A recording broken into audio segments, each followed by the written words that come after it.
chicos, ¿cómo están? ¿Qué tal? Bienvenidos a esta nueva clase de historia. Yo soy Ana González, tu profesora de historia, y hoy desarrollamos la semana número 7. ¿Cómo estamos todos? Hola Juan, ¿cómo estás? ¿Qué tal? ¿Cómo estás? ¿Qué tal? ¿Qué tal? Buenos días, señora Betty, ¿cómo está? ¿Qué tal? Bien, bien. Yo soy súper. Recuerden, chicos, ahora estamos, me asustó, dice. ¿Por qué? ¿Qué pasó? No, lo que pasa es que aquí en mi reloj dice 15. Hola, ¿cómo estás? Dianora, Yulisa, Piero, Yaret, Adriano. ¿Por qué te asustaste? Mi volumen. Lo que grité. Es que es para tipo levantarte un poco, ¿no? Como para que las cosas fluyan. Y ya. Que de repente lo tienes en el sonido surround. Hola, ¿cómo estás, Adriana? ¿Qué tal? Hoy vamos a desarrollar la semana número 7 y voy a poner mi diapositiva. Espérame 5 segundos que yo pueda, este, tomar la fotografía. Espérame 5 segundos, un ratito, y ya estamos. Uy.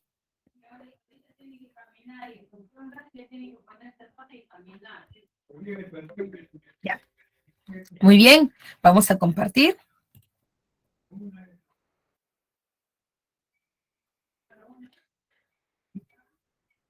Uh-huh.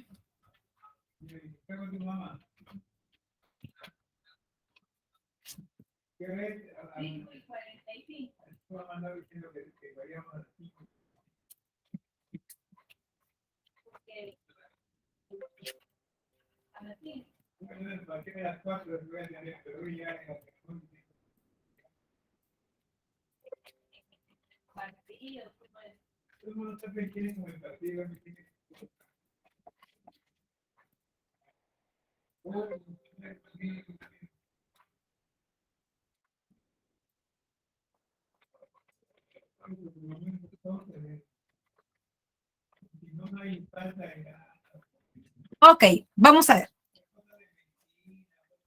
Vamos con la Edad Media.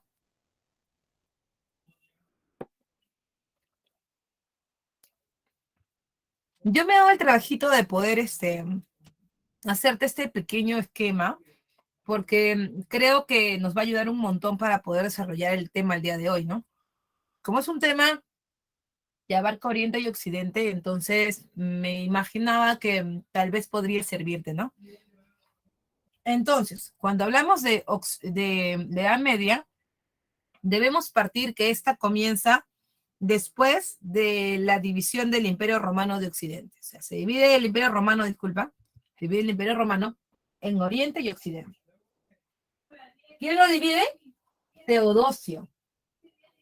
Teodosio es un emperador romano, que ya lo habíamos visto en la semana número 5, que tiene dos hijos, Flavio Honorio y Flavio Arcadio. Flavio Honorio, ¿no?, se va a quedar con Roma de Occidente y Flavio Arcadio con Roma de Oriente.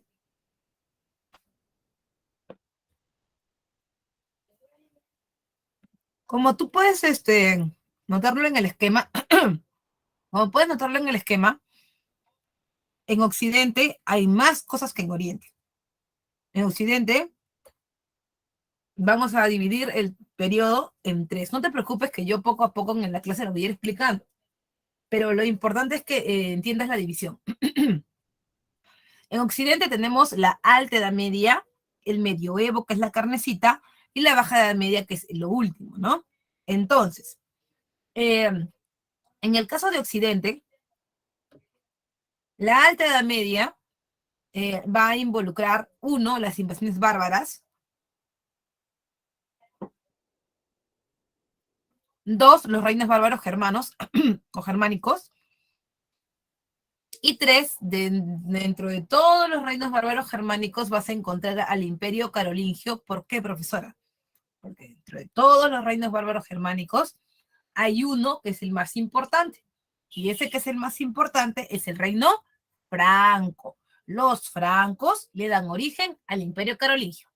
Muy bien, el Imperio Carolingio tenía un objetivo, y su objetivo era re, eh, regresar a la forma de gobierno del imperio, el gran imperio romano. A Carlomagno se le había metido eso, ¿no? La idea de regresar a los viejos lustros, ¿no? Y entonces por eso vamos a ver que dentro de su gobierno van a haber varias características greco-romanas, o sea, griegas y romanas. Profesora, pero usted ha dicho que él quería regresar al Imperio Romano, así como ellos administraban. Pero como tú sabes, los romanos tenían mucho de griegos porque los habían absorbido antes de que comenzara el imperio. El imperio carolingio funcionaba de mil maravillas.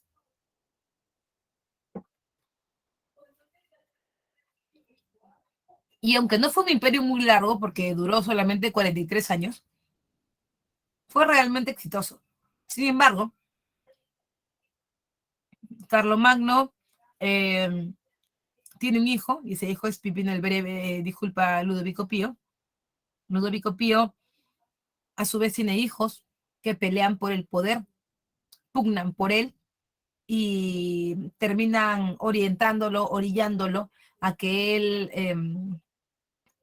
él firme un tratado, ¿no? Que es el Tratado de Verdún del año 843.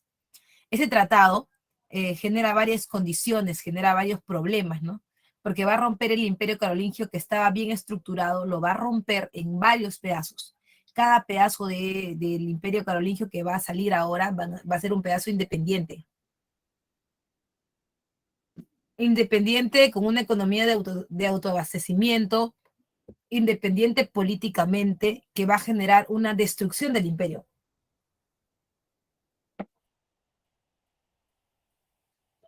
En el aspecto de la propiedad, van a aparecer un montón de señores de la tierra.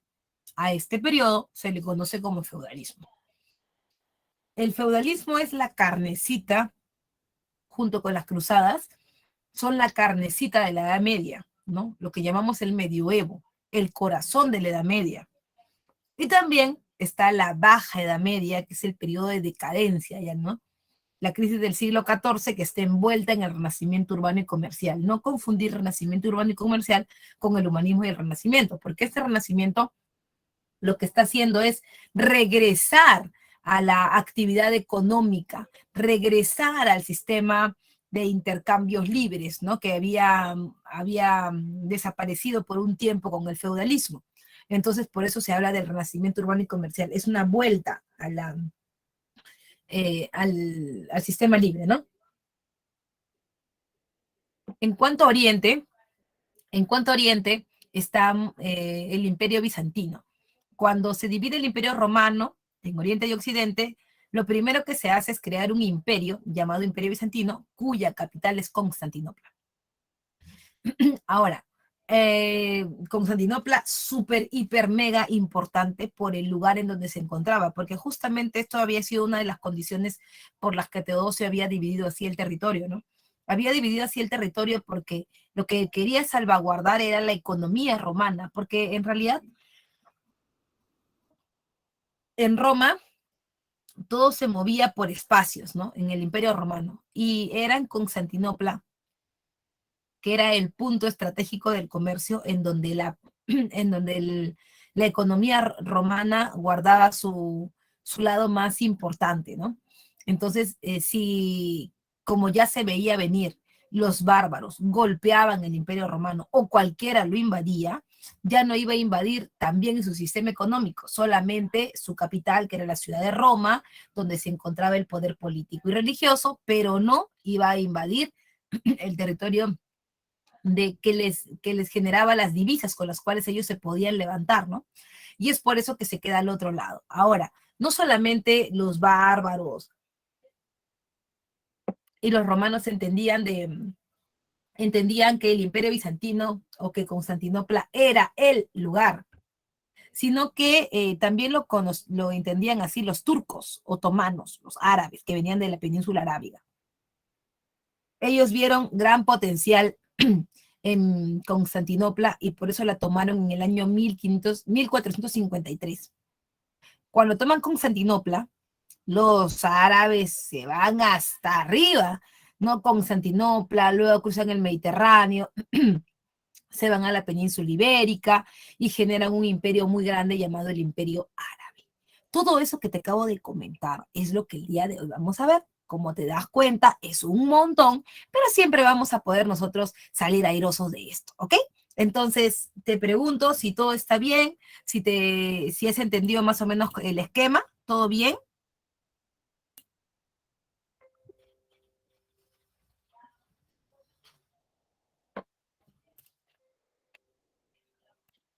¿Todo bien, chicos? ¿Entendió el esquema? ¿Todo bien, todo bien?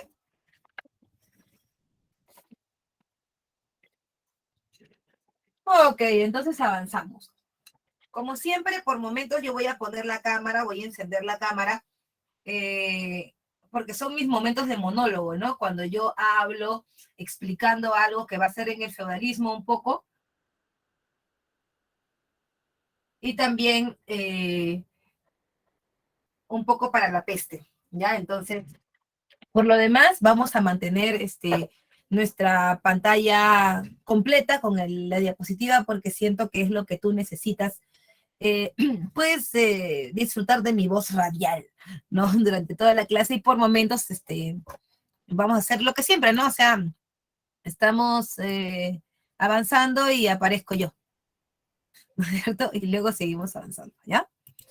Bien,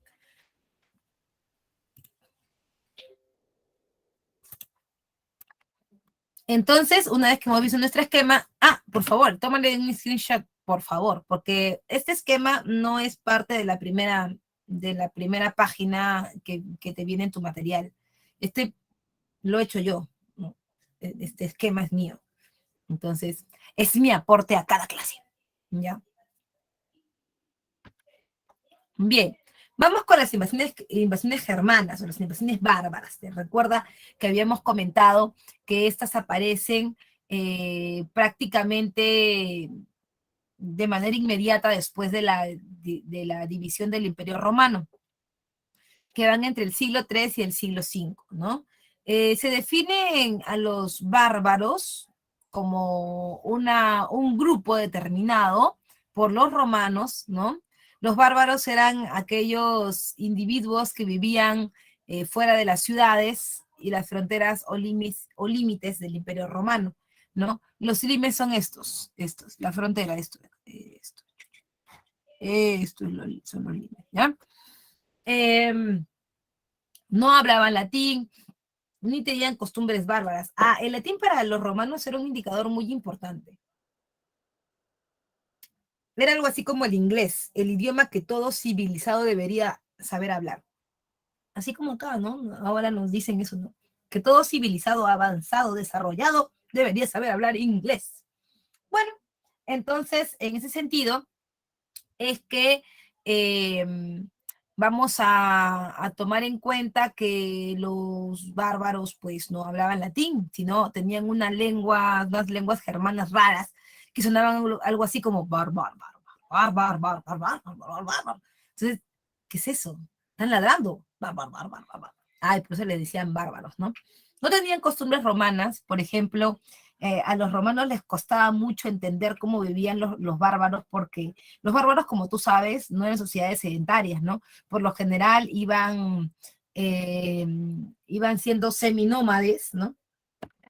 Y estaban estacionalmente en ciertos lugares, ¿no? Se establecían en ciertos lugares estacionalmente. Entonces, por lo general, cuando tenían recursos como carne o productos agrícolas, solían sacar el mayor provecho de ellos, el mayor provecho. Como por ejemplo, profesora, eh, de, normalmente ellos estaban en zonas altas porque por ahí atacaban por zonas de los Alpes, por ejemplo, y eran zonas frías donde había una gran cantidad de población caprina, ¿no? Cabras, pueden ser alces, venados, ¿no?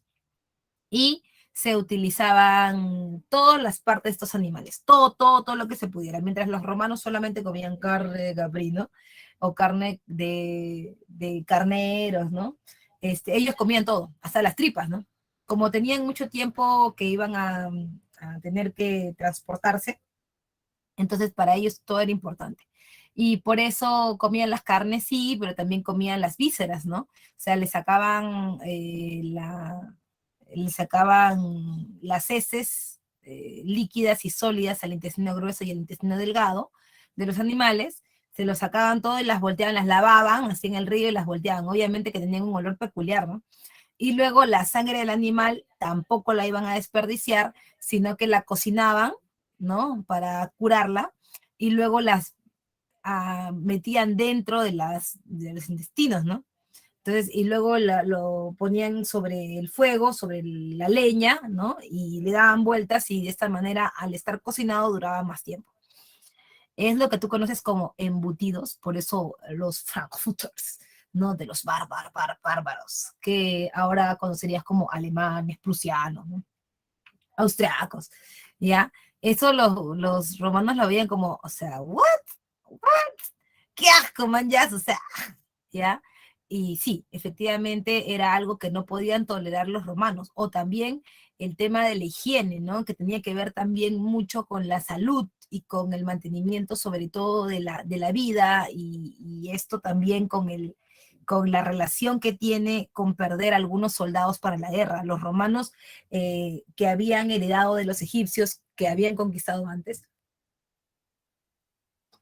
habían heredado la idea de la depilación corporal, el baño diario, el uso del jabón, el uso del espejo, veían a los bárbaros como no civilizados, ¿no? Porque los bárbaros no acostumbraban a bañarse, se bañaban pues como los europeos, ¿no? Nórdicos, cada 6 meses, cada año si se puede, ¿no? Cubrían sus cuerpos con pieles de animales que por lo general tenían piojos, garrapatas, chinches, pulgas, de todo se los ponían encima, ¿no?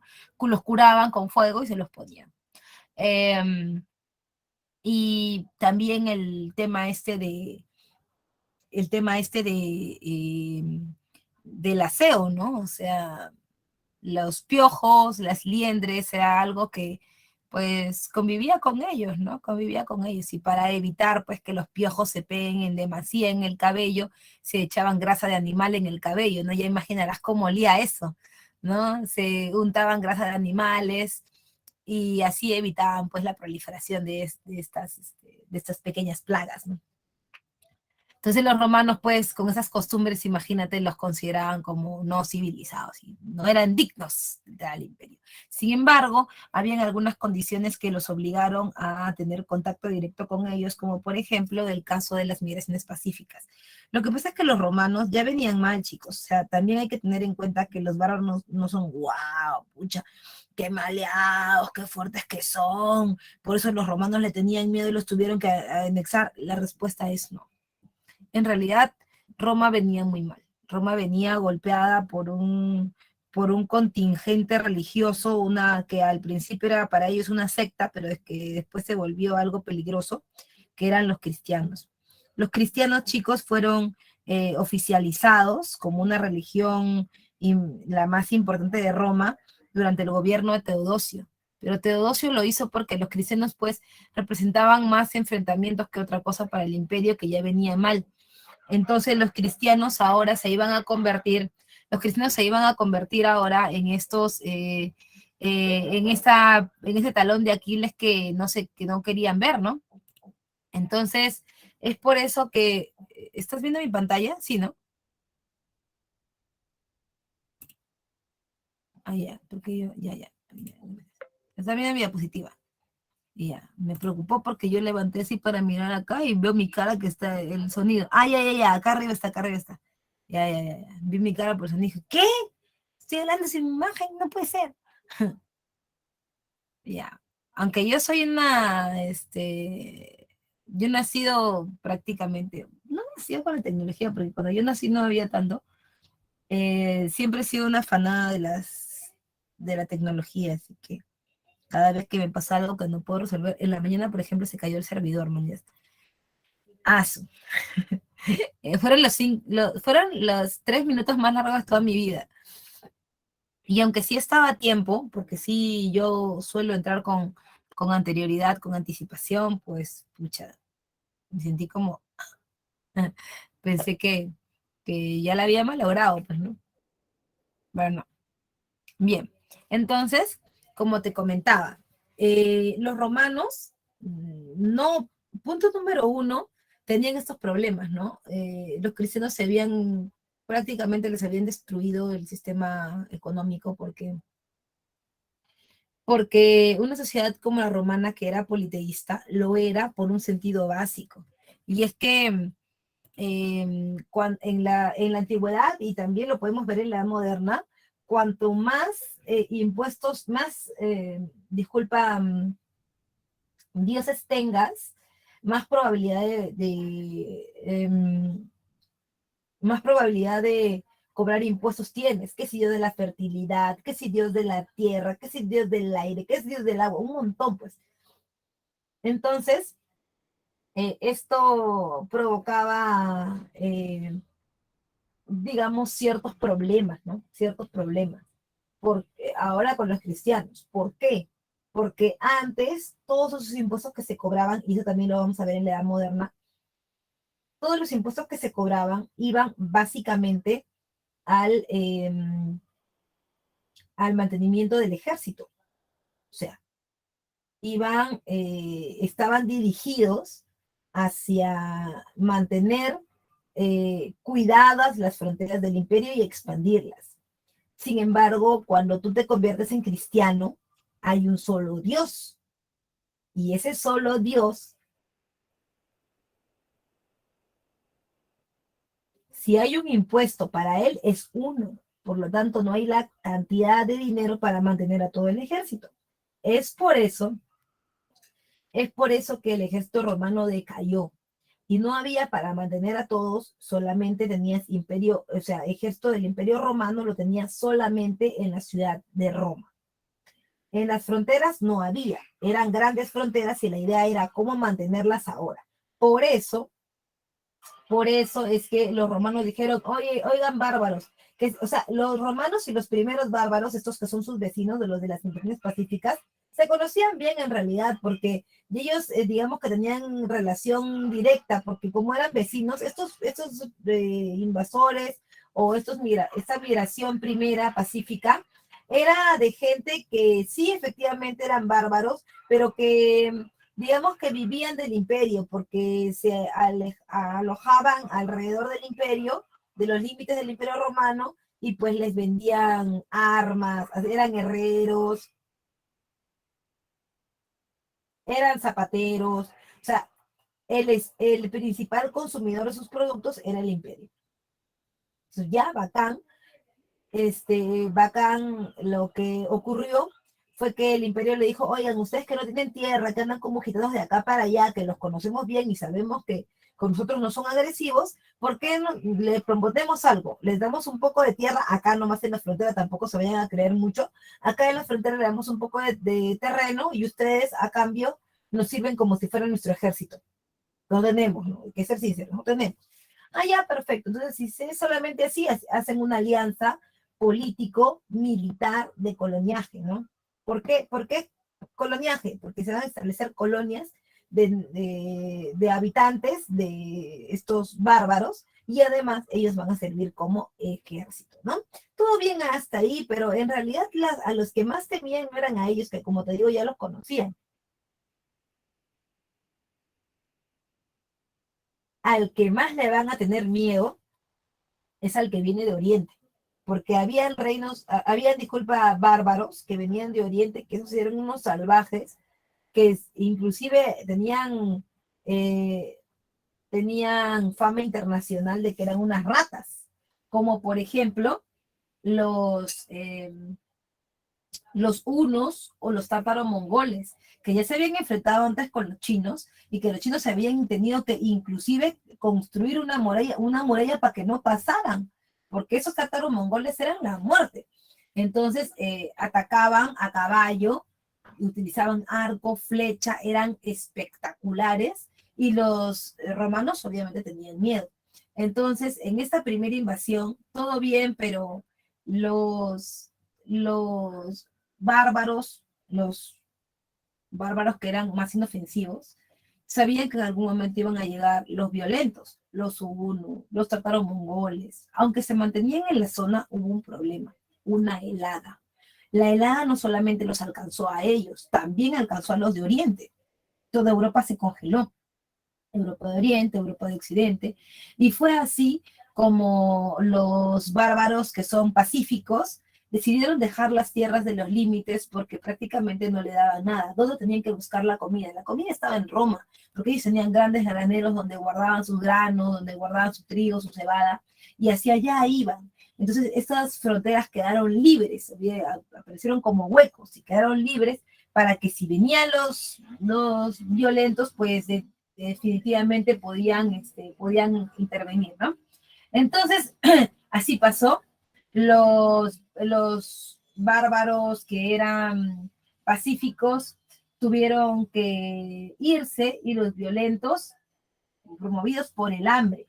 Además del crecimiento demográfico, porque había una gran cantidad de personas de nacimientos y no habían muchas guerras, por lo tanto no habían muerto muchos, además del cambio climático que te he comentado, además de la presión de los unos, los de Oriente se acercaron hacia Occidente y por los huecos que habían dejado las migraciones pacíficas se metieron. Al meterse entonces era un zanfarrancho, ahí estaban los unos, mechándose con los bárbaros más pequeños, mechándose con los romanos, y toda esa combinación va a generar una nueva condición que vamos a ver en un ratito. Las invasiones violentas de los bárbaros terminaron con la derrota del Imperio Romano de Occidente en manos de los visigodos en la batalla de Adrianópolis en el 378, ¿no? Pero profesora, ¿qué ocurrió después? ¿Por qué? ¿Qué pasó con estos bárbaros que se metieron con todo y se combinaron como usted dice?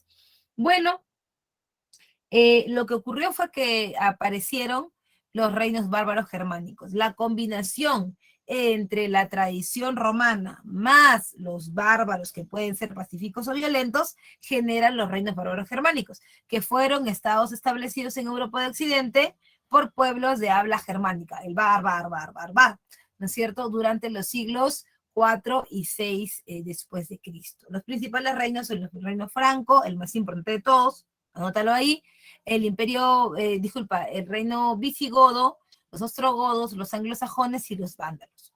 Como consecuencia se pone fin al Imperio Romano de Occidente porque ahora son pequeños reinos y además surgen las lenguas romances como el francés, el italiano, etcétera, ¿no? Y se difunde el cristianismo. Los reinos bárbaros germánicos sabían perfectamente que así como estaban muy indefensos, ¿no? Porque en cualquier momento alguien, inclusive de ellos, se podían golpear entre sí, ¿no? Se podían invadir entre sí para evitar esos traumas de que alguno pueda llegar a ser el que gobierna a los demás, ¿no? Eh, es que se ponen de acuerdo para difundir el cristianismo. Lo único que les va a unir a ellos no es la tradición, no es el territorio, sino es la religión, ¿no es cierto? Además, se ruraliza la economía, todo lo contrario que lo que decían los romanos. Los romanos vivían más del comercio, estaban más abocados al intercambio, mientras que los reinos bárbaros germánicos buscaban un desarrollo interno a través de la ruralización, o sea, un aumento del trabajo en agricultura y ganadería. Hasta ahí, ¿todo bien? ¿Alguna duda? ¿Alguna consulta? Vamos a ver. ¿Todo bien?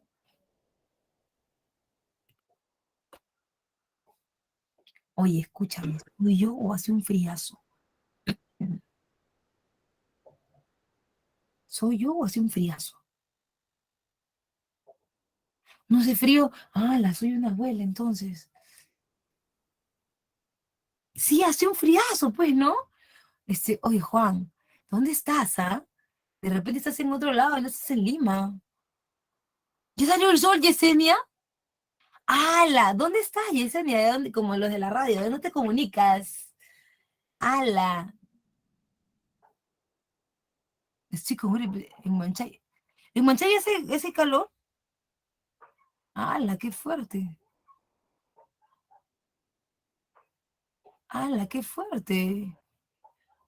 Pucha, por acá por mi jato malandro y por la universidad hace un frío.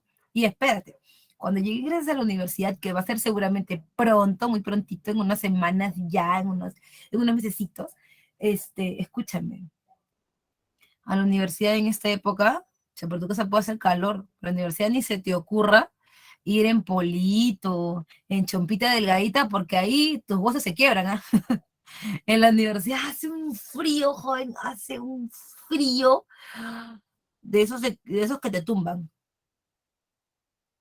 de esos que te tumban, horroroso. Y en verano hace un calor que te destruye. Sí, así es nuestra querida ciudad universitaria. Aunque si tú vas a otras carreras como las de medicina o la de veterinaria, ahí sí ya pues la cosa es diferente, ¿no? Porque medicina está en otra, alentando la ascendencia y más sentir calor. Este, sí, pues medicina está en Grau, en San Fernando, y veterinaria está pues por San Borja, ¿no? En Circunvalación. Chiqui. Estamos en invierno, joven. No puede ser, te lo juro que así te me ves de acá para acá, ¿no? O sea, estoy así, ¿no? Estoy bien chévere, así dictando mi clase, y tú me ves de acá bien formal, ¿no? Con mi blusita, todo bien. Pero tengo mi colchita abajo, porque la verdad que sí. Sí, sí vas a aguantar. Mira, voy a hacer un paréntesis. No, yo tengo frío, sino que es una cuestión como de imagen, ¿no? Cuando uno tiene muchas cosas encima, así, el video sale como así, ¿no? Sale, no sales tan bien. A mí también me gusta mucho el frío, mucho más que el calor. Tengo problemas de piel, así que me gusta muchísimo el frío. Pero el problema de Lima es que sí, ¿no? O sea, para estar como yo estoy, ¿no? Estoy con una blusa delgadita, que se ve bien nice. No, sí, seguro. Este, la parte de arriba tengo frío. Voy a poner mi calefacción ahorita, porque sí, acá sí hace mucha humedad.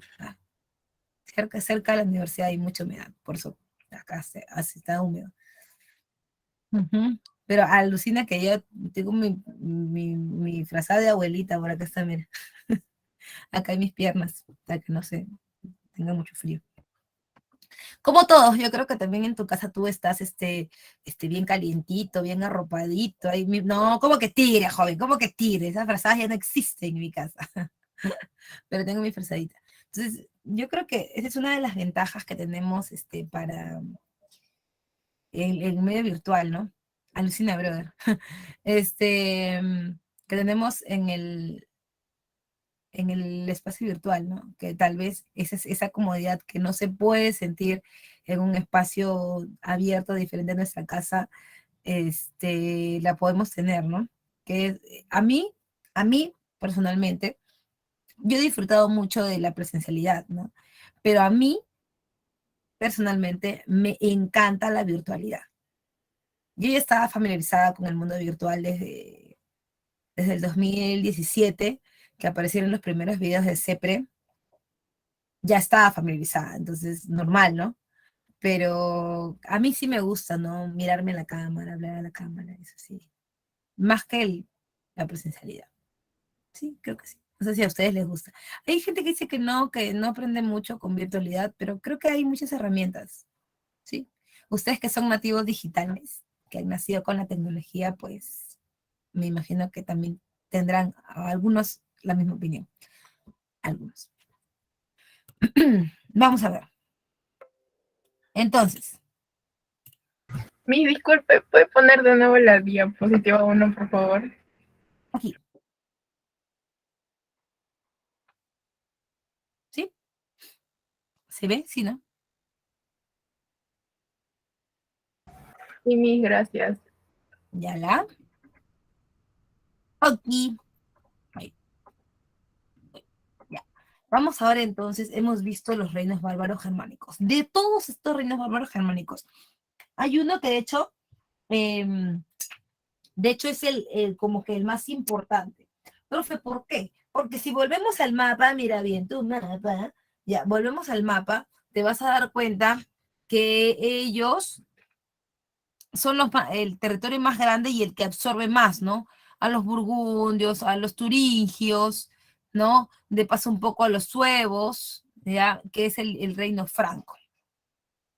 El reino franco, ¿ya? el reino franco le da origen al imperio carolingio. Pero ¿por qué te digo que le da origen? Porque hay todo un proceso al medio, ¿eh? No es que es tan fácil. El reino franco, ¿ya? Tenía una dinastía de gobierno conocida como la dinastía eh, de los reyes holgazanes. Las dinastías son las familias de gobierno.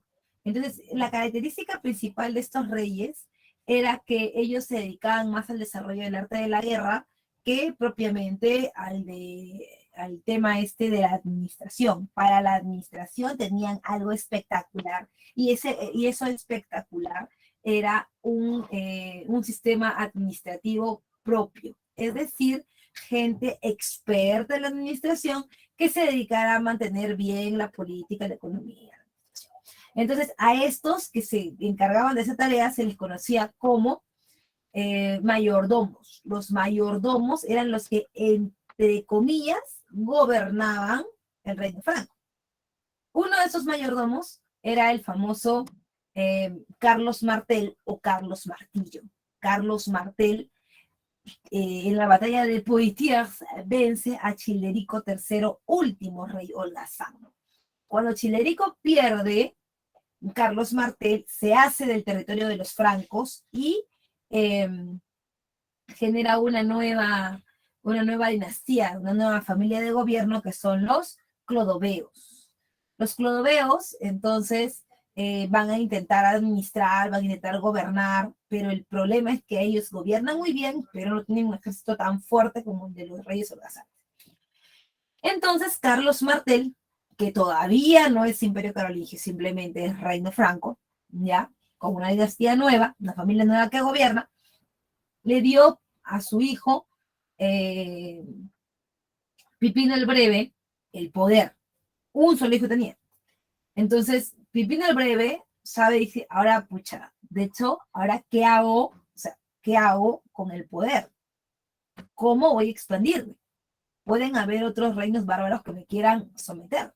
Así que habla con la Iglesia Católica y dice, Iglesia Católica, hola, escucha, no sé, me gustaría hacer una alianza contigo. ¿Alianza? Sí. Mira, donde tú vayas y evangelices, pues llevas, o sea, me haces expandir a mí, me llevas a mí como reino franco. Y donde yo vaya y gane las batallas, de hecho te llevo a ti, ¿no? Y así nos ayudamos mutuamente y crecemos más rápido. Ah, ya, bacán. Entonces la Iglesia Católica lo aceptó. Y ellos se unieron. Todo bien hasta que Pipino el Breve tuvo hijos. Tuvo 2 hijos, lo cual para un imperio no es nada bueno. No, no, no, no, no, no, no, no. ¿Ya? No es nada bueno. ¿Por qué? Porque se fragmenta el poder. Al fragmentarse el poder, hay problemas después administrativos. Uno de sus hijos, entonces, se iba a dedicar al poder religioso y el otro solito a la expansión, poder político, económico de lo que después sería el Imperio Carolingio. Hablamos de 2 hermanos, Carlomán y Carlomagno. Sí, sí, sí, sí. Muy creativo Pipino para poner esos nombres, pero eran hermanos, ¿no? Entonces, técnicamente, el único que dirigía el Imperio Carolingio era Carlomagno. Entonces, Carlomagno decidió hacer de ese imperio, mira, un superimperio que buscaba como objetivo principal parecerse, revivir el ex imperio romano cuando todavía estaba bien bacán, con Augusto y el Alto Imperio y la Pax Romana. A eso apuntaba Carlomagno, a llevar al Imperio Carolingio. Entonces, está ubicado en Europa Occidental, actuales países de Francia, Alemania, Italia, Suiza y Países Bajos. Se remonta su inicio al Reino Franco, fundado por Clodoveo, en alianza con la Iglesia Católica. Carlomagno tuvo un gobierno que representó el primer intento de reconstruir el Imperio Romano de Occidente a través de campañas militares que propagaron el cristianismo en Europa de Occidente. Profesora, una pregunta, pero usted me está hablando, de hecho, de lo que va a ser, de lo que va a ser el Imperio Carolingio, pero ¿cuándo, profe? ¿Cuándo es que el Imperio Carolingio toma forma? Es en el año 800, en la Navidad del año 800, el 25 de diciembre del año 800, cuando el Papa León III corona a Carlomagno.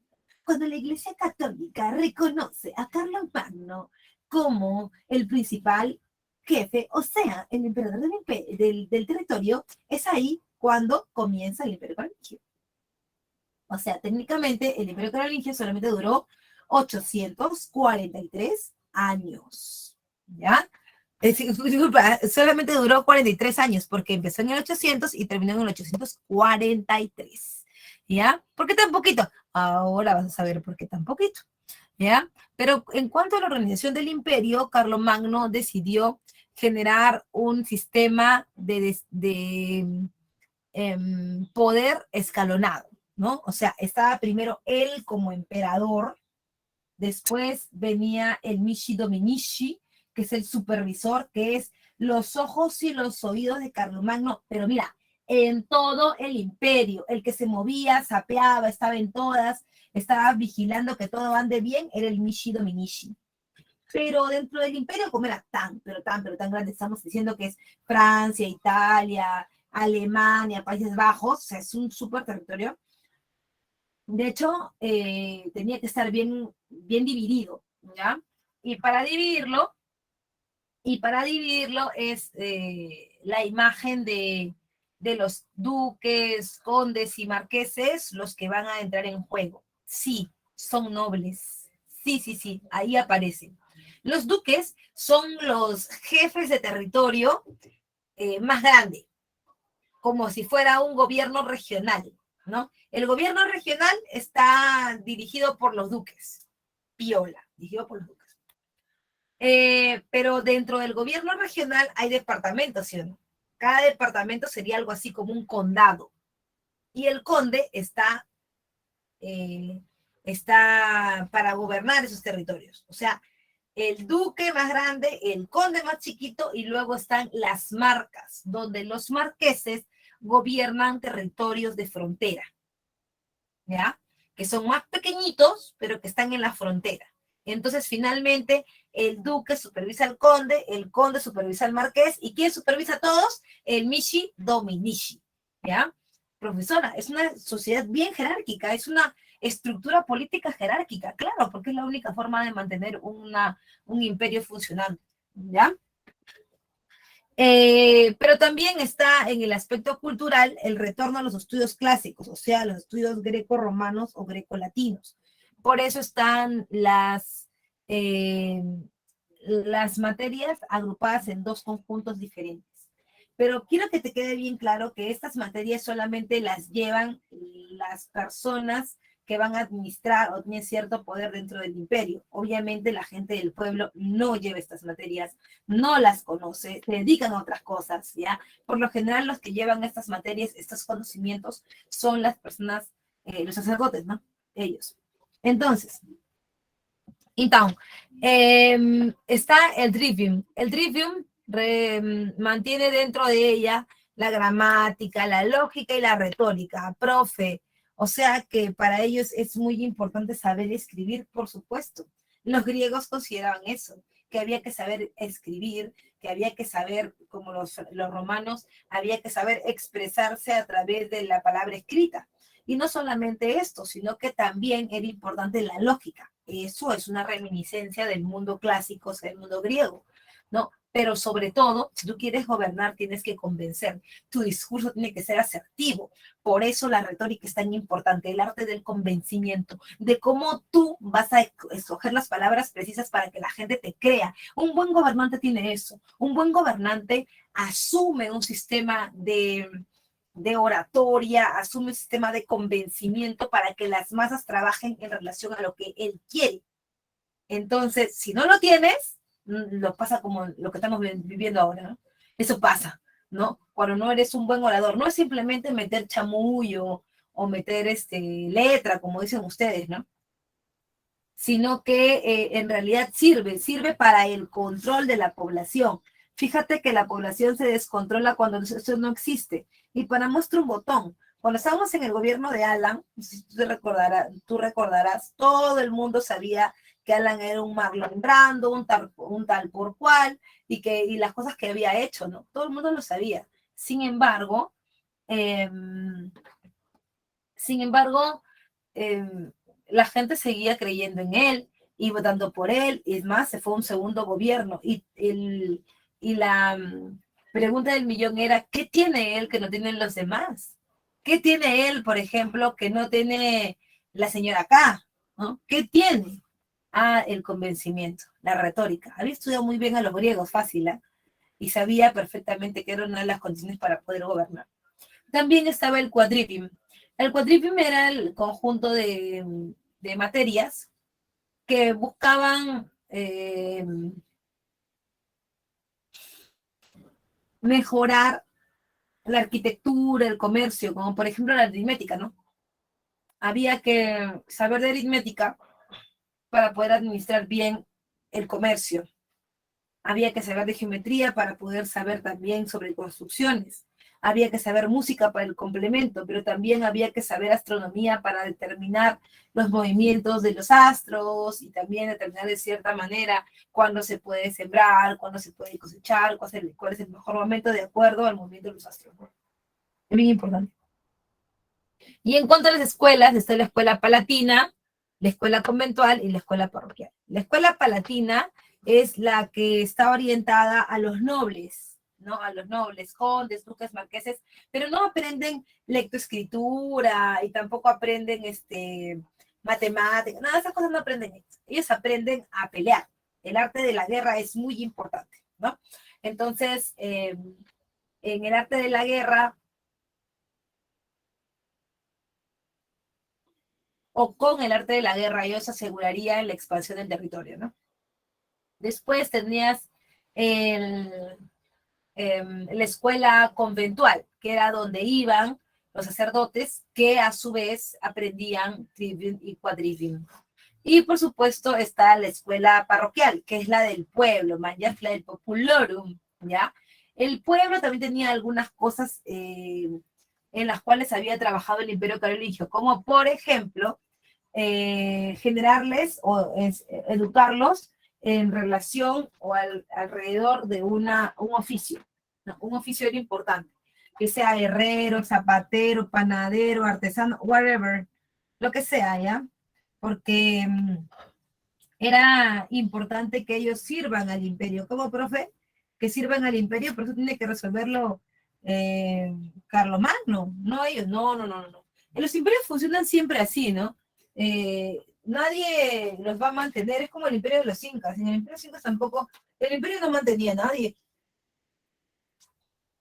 eran ellos que con su trabajo, su dedicación, su trabajo de alfarería, de metalurgia, de la tierra, daban vida al imperio. O sea, el tema es cómo lo vas a controlar, cómo lo vas a administrar, pero no era que el Estado se preocupa por ese tipo de menesteres que son menores y que quitan tiempo a la administración.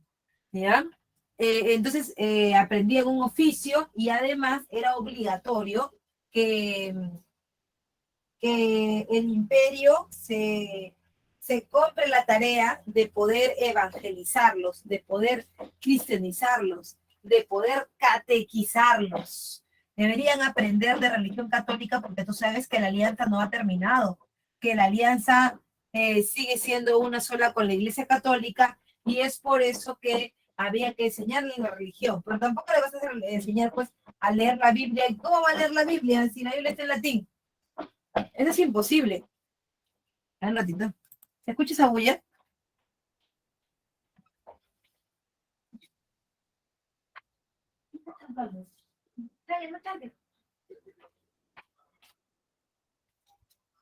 Ya, entonces, era imposible, pues, ¿no? Que la gente del pueblo pueda, de cierta manera, aprender así. No necesitaban tampoco, lo único que querían era que supieran que quién era el que mandaba, ¿no? Que era la Iglesia Católica. Entonces ya se les enseñaba catequesis a través de juegos, porque se consideraba que la gente del pueblo eran como niños, eran seres humanos menores de edad a los que había que controlar, ¿no?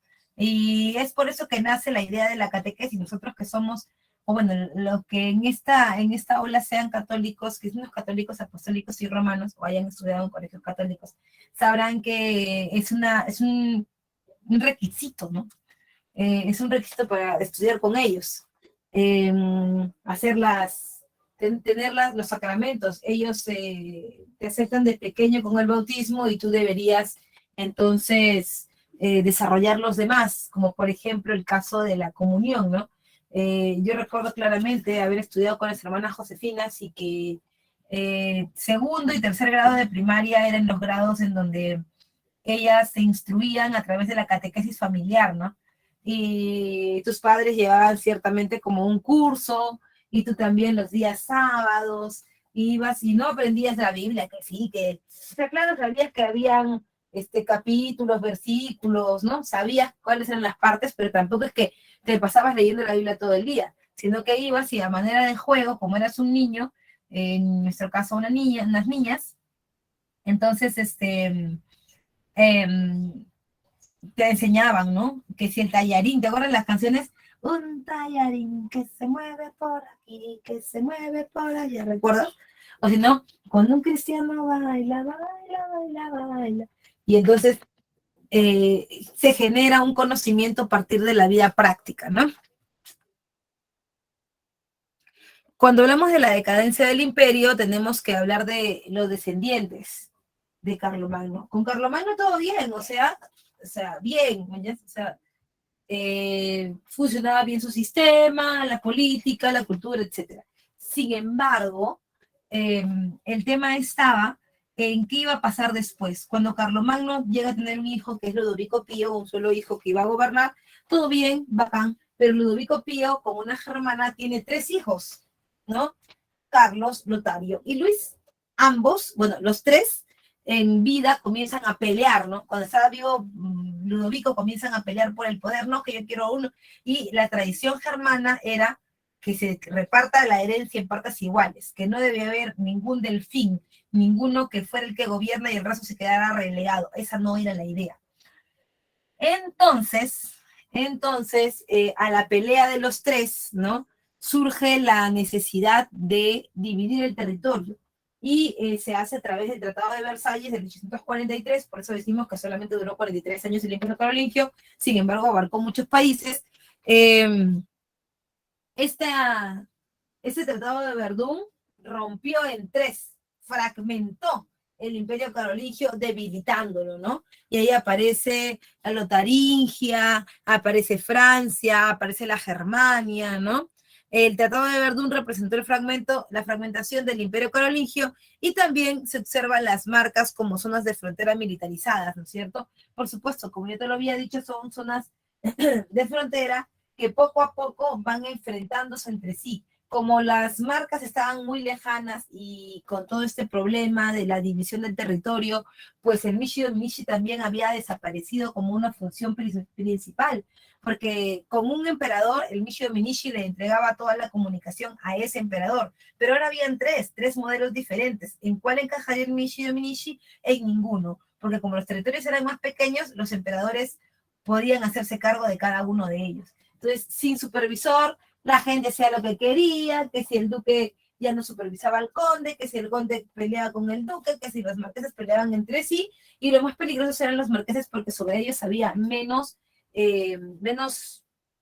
presión, ¿no? Estaban lejos. Ellos fueron los que pelearon entre sí y generaron nuevas condiciones en la tierra, ¿no? Habían ahora señores de la tierra, porque un pedazo de tierra, un marquesado se había roto en 1000 pedazos y cada pedacito ahora era de un señor. Ese señor de la tierra era el señor feudal, es decir, la firma del Tratado de Verdún trae como consecuencia la desintegración del imperio y, por supuesto, la aparición del feudalismo, o sea, la fragmentación del poder. ¿Ya? En consecuencia, se debilita el poder central, porque ya no es el emperador el que va a gobernar, sino que ahora es el señor feudal. El ascenso de los señores feudales, se facilita el ingreso también de las nuevas invasiones como los normandos, los mejeres y los sarracenos. Sí, efectivamente, cuando hay guerras se abren huecos como los que habíamos visto en Roma, y entonces aparecen las invasiones lentas pero seguras, ¿no es cierto? Bien, hasta ahí, ¿hay alguna duda, alguna consulta? ¿Algo no entendiste?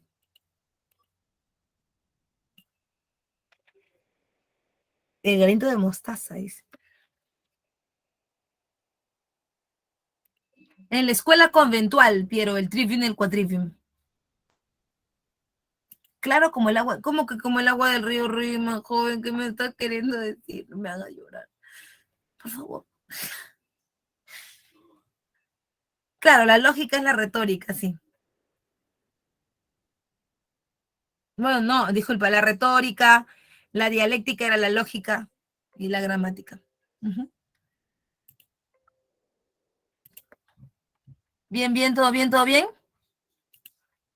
Porfa, déjamelo saber en el chat para seguir avanzando.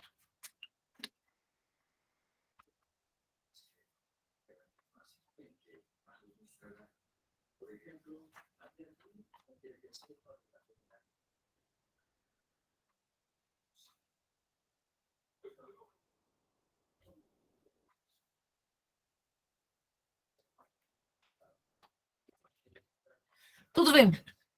Muy bien, muy bien. Seguimos entonces.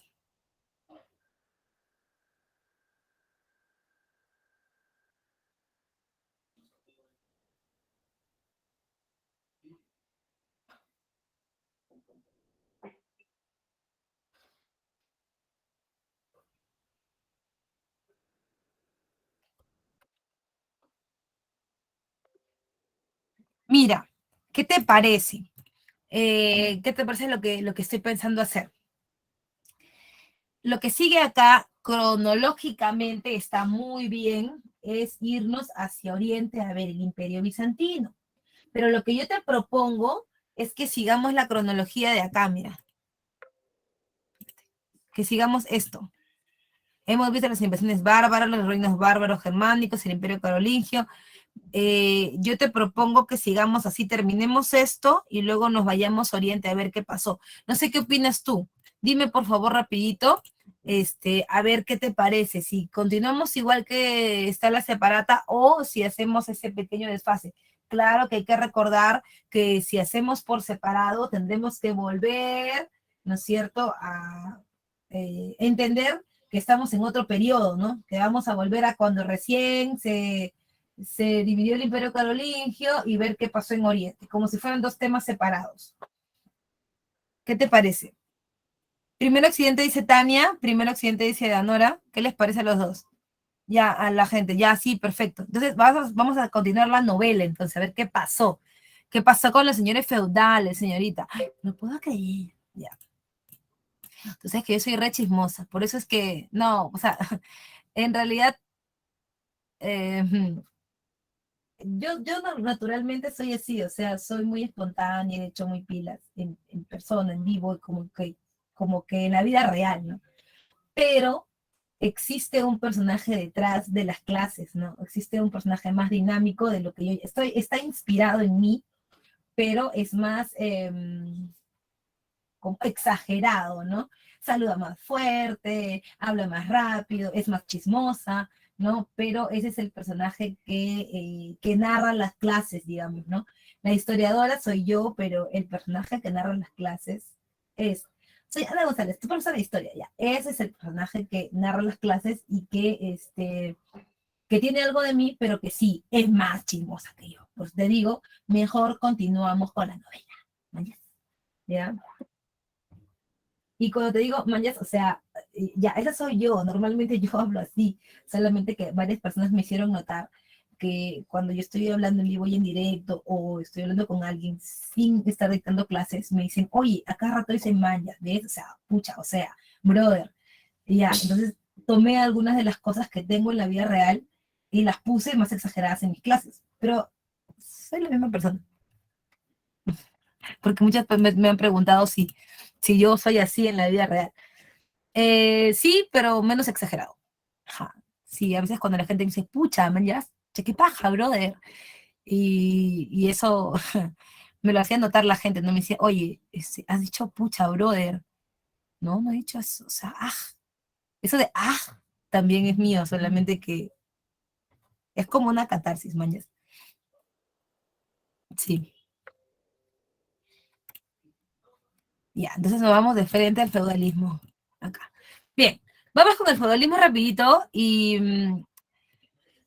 el feudalismo es parte del sistema que está cambiando, ¿no? Porque cuando nosotros vemos el Imperio Carolingio, pues se ha desintegrado. De hecho, el Imperio Carolingio ha generado nuevas condiciones. Antes era un solo poder, que era el poder del emperador Carlomagno, obvio, y ahora pues son un montón de señores feudales. Estos señores feudales tienen como condición haber creado un sistema económico, político, social que se ha sustentado en dos pilares importantes. Uno, la propiedad y el usufructo de la tierra, y el otro, las relaciones de dependencia personal.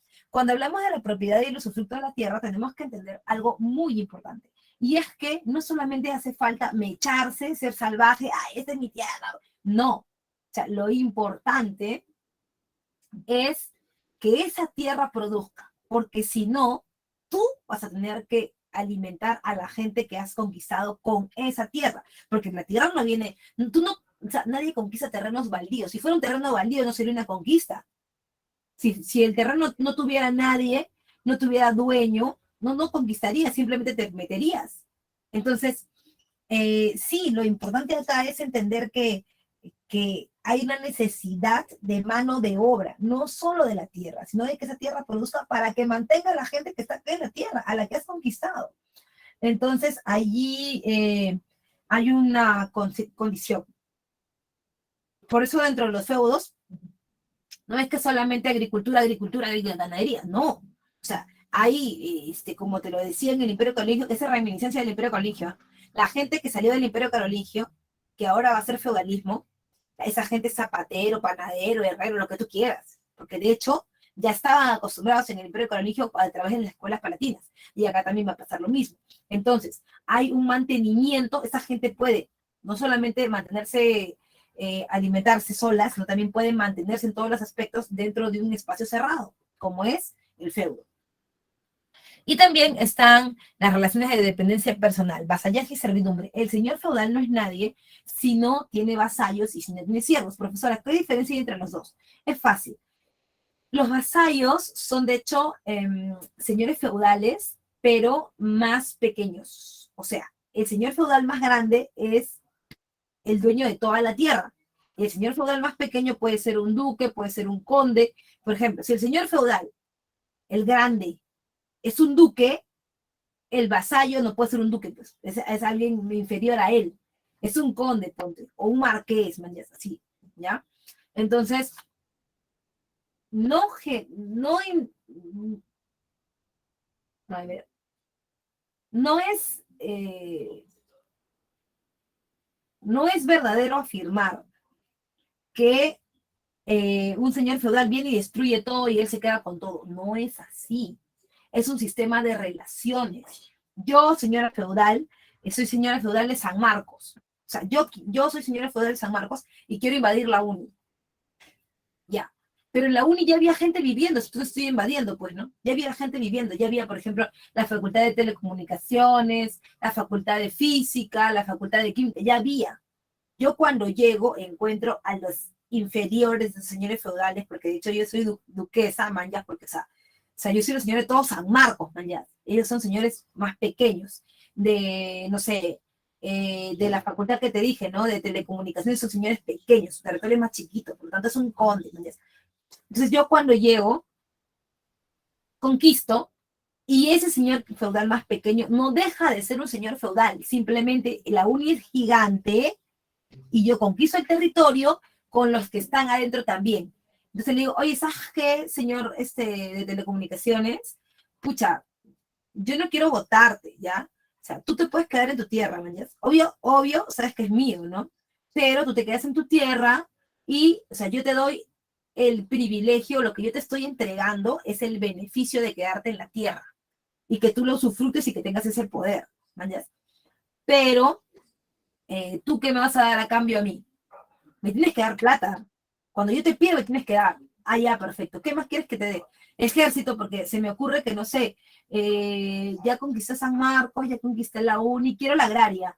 Ya, en algún momento voy a ir, pero mi ejército no alcanza, porque la agraria es un señor feudal grandazo. No alcanzo yo solo. Tú me vas a dar, me vas a prestar. Así te tengo varios y armo un gran ejército. ¿Entiendes? Es todo como prestadito. No es que el señor feudal sea tipo dueño de todo, todo, todo, todo. No, hay niveles, ¿ya? Y por otro lado, también se desarrolla plenamente entre los siglos IX y XIII en Europa Occidental. En cuanto a las causas del feudalismo, está la desintegración del Imperio Carolingio, recuérdalo, porque, o sea, el Imperio Carolingio, como tú sabes, se desorganizó y fueron las marcas las que comenzaron a generar los feudos, las invasiones bárbaras del siglo IX, de los sarracenos, los magiares que habíamos visto antes. Y en cuanto a las características políticas, hay una fragmentación territorial en múltiples soberanías, lo que significa que hay muchos señores feudales. Ya no hay el gobierno de uno solo como era el emperador Carlomagno. En sociales se ruraliza la sociedad, o sea, hay más gente trabajando en la zona rural, en el campo, en la agricultura, en la ganadería, más que en las ciudades. Profesora, ¿cómo? Que hay ciudades que me está queriendo decir. Yo pensaba que todo eran feudos. No, o sea, nada que ver. También había ciudades. Claro que esas ciudades eran pequeñas y controladas, porque habían cosas que los feudos no podían producir, ¿no? Las cosas que los feudos no podían producir, como telares o máquinas, no estoy hablando de máquinas de las revoluciones industriales, estoy hablando, por ejemplo, de agujas, estoy hablando de sistemas pequeños, ¿no? Sistemas de arado, de repente no son capaces los feudos de producir, pues los compran en las ciudades, que son muy pequeñas y que además están relacionadas directamente a los feudos, que no son tampoco, wow, abundantes, solamente son para cosas puntuales.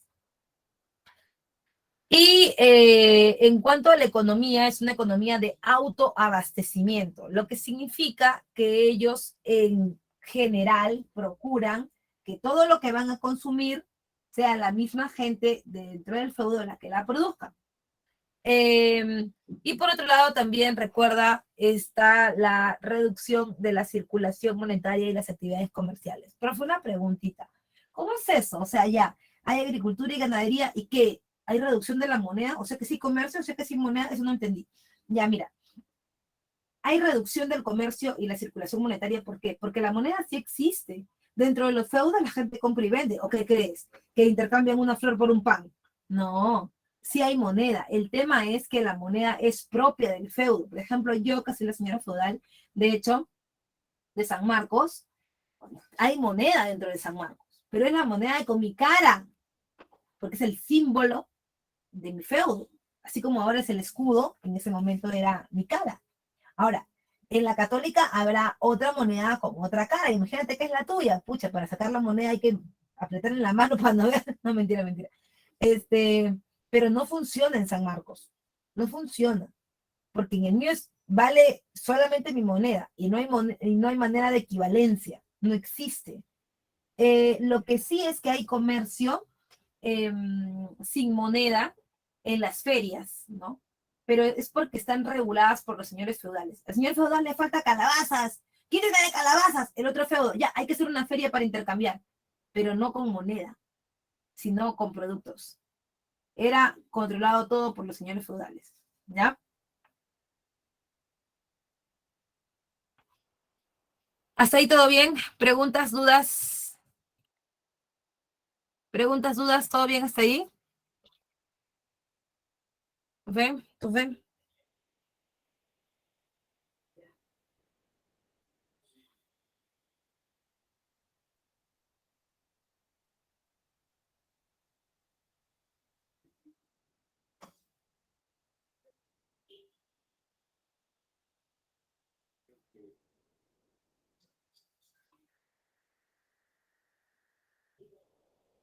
Tudo bem.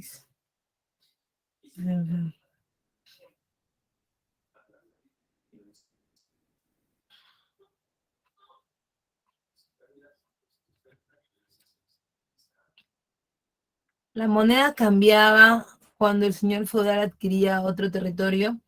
No, seguía, bueno, cambiaba en el sentido de que, claro, un señor feudal antiguo, más pequeño, tenía una moneda con su cara, ¿no? Pero cuando venía el otro imponía su moneda, ¿no? Eso sí, claro que el anterior dejaba de funcionar y ese señor feudal, digamos que dinamizaba su moneda en su territorio actual. Ujú. No podían funcionar dos monedas internas, ¿no? No sola. Muy buena pregunta, Yulisa, qué bacán.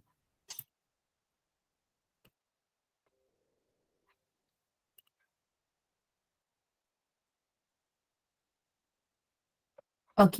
Entonces, están también los bellatores, que son la nobleza.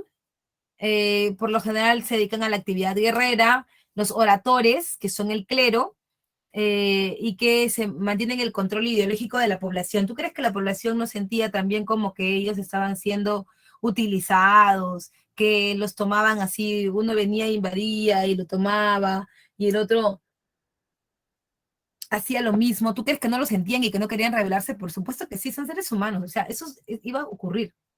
Pero la Iglesia Católica estaba ahí para decirle que eres un blasfemo, desgraciado, Dios así lo ha querido, que tú seas un inferior, pues, y tienes que soportar. Entonces, bueno, estaba justificado el poder de los señores feudales por la Iglesia Católica. Estaban también los laboradores, que son el pueblo llano, o el pueblo. Están los siervos, los villanos y los comerciantes. Profe, los comerciantes entendí porque usted me dice que también hay ferias, ¿no? Los siervos también lo entiendo, pero lo que no entiendo son los villanos. ¿Quiénes son? ¿Son la gente mala? No. Los villanos, como tú has visto aquí, este es el feudo, este es el castillo, ¿no? El feudo es la gran propiedad territorial o beneficio de un señor feudal. El feudo, que es todo esto, hasta acá, que está amurallado, el feudo comprende varias partes, ¿no? El castillo, donde vive el señor feudal, también está la villa, que está aquí abajo, ¿no? Donde se realizan todas las actividades económicas, como por ejemplo la agricultura, la ganadería, la panadería, la florería, la alfarería, todo eso se encuentra en la, digamos, entre comillas, ciudad, ¿no? Dentro del feudo, donde todo se llevan a cabo todas las actividades económicas. Entonces, normalmente se diferenciaba a la élite de los señores feudales de la gente de la villa porque la gente de la villa no tenía educación, ¿no? Entonces siempre actuaba al impulso, ¿no? Habían enfrentamientos, mechas, se metían cuchillo y todo, y decían, ay, no, por favor, acá no vengan a pelear, ¿ah? Porque a juego de manos, juego de villanos, o sea, de la gente que no tiene educación. Ahí había una diferenciación social. También están las parcelas dentro de las villas que están divididas en mansos y reservas. ¿Qué son los mansos? Las tierras cultivables, lo que vamos a utilizar para sembrar. Pero también existen las reservas, que son tierras que van a hacer una rotación trienal. Es un sistema agrícola, ¿no? En donde cada 3 años el manso va a trabajar y hay otra tierra al costado que no trabaja, que es la reserva. Se está recuperando en cuanto a nutrientes, en cuanto a hidratación, la tierra, porque si tú le trabajas a la tierra todos los años, sí, sí, sí, sí, sin parar, va a llegar un momento en donde esa tierra ya va a estar prácticamente estéril, no va a tener los nutrientes para entregarle a tus productos. Por eso es que se trabajan 3 años, luego se van con las reservas se convierten ahora en manso, se trabajan, y lo que era manso se convierte en reserva, y así sucesivamente, ¿no? Se llama rotación trienal, ¿ya? Y también están los ciervos. Mira la cara del ciervo. ¿Sabes qué parece ese TikTok que dice, ¿estás triste? ¿Triste? ¿No? ¿Estás triste? Como cuando te metan un gol, joven, los de Australia. ¿Triste? ¿Estás triste? ¿No? ¿Has escuchado, has visto ese TikTok? Es un mate de risa. ¿Lo has visto? Parece que un bebé. No, no eres señorita, por favor. Tienes que ver ese TikTok, manjas. O sea, es un mate de risa. Es un mate de risa. ¿Estás triste? ¿No tienes TikTok, señorita?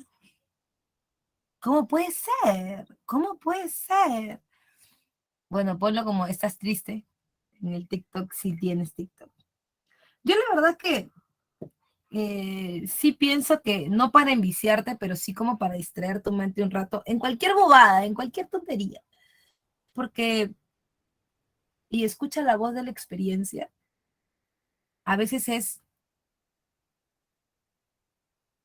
y escucha la voz de la experiencia, claro, tú tienes tu propio criterio y eso es perfecto, ¿no? Pero tú, yo en algún momento también fui postulante como tú, porque yo ingresé por examen general. Y, y sí hay, o sea, si yo le hablara a la Ana de hace 17 años, no menos, 17, 13, claro, ese 13 años, cuando yo estuve postulando, cuando tenía 16 y postulaba, si yo le hablara a la Ana de hace 10 años, de hace 13 años, le diría eh, que, que todo con calma es mejor, que disfrute sus momentos, que existe media hora o 20 minutos en el día para dedicarse a cosas que, entre comillas, no sean productivas, que no se... mm, que no sea tan autoritaria con ella misma, ni que sea tan mala con ella misma, que no se reprima tanto, que viva un poquito más, porque 20 minutos no le van a quitar nada a nadie, y que sí sea muy disciplinada, ¿no? Que sí sea muy, muy disciplinada. Pero si tuviera la oportunidad de hablar conmigo misma de la Ana de hace 13 años, espero que me escuche, ¿no? Esperaría que me escuche. Eh, Así que si tienes alguna red social y tal vez pasas, no sé, 20 minutos o media hora al día en, en, en, en esta red, mm, no te culpes. Tu mente también tiene que distraerse. Y es bien importante. Creo que cuando uno pasa el proceso, lo llega a entender, ¿no? Llegas a entender que debes comer a tu hora, llegas a entender que debes dormir, o sea, todo eso que tú ahora lo ves como, wow, es lo que más me oprime, eh, después lo ves como no tanto, ¿no? Entonces, si no lo tienes porque, bueno, no quieres, normal, pero si es porque no, yo no debo tener eso, no.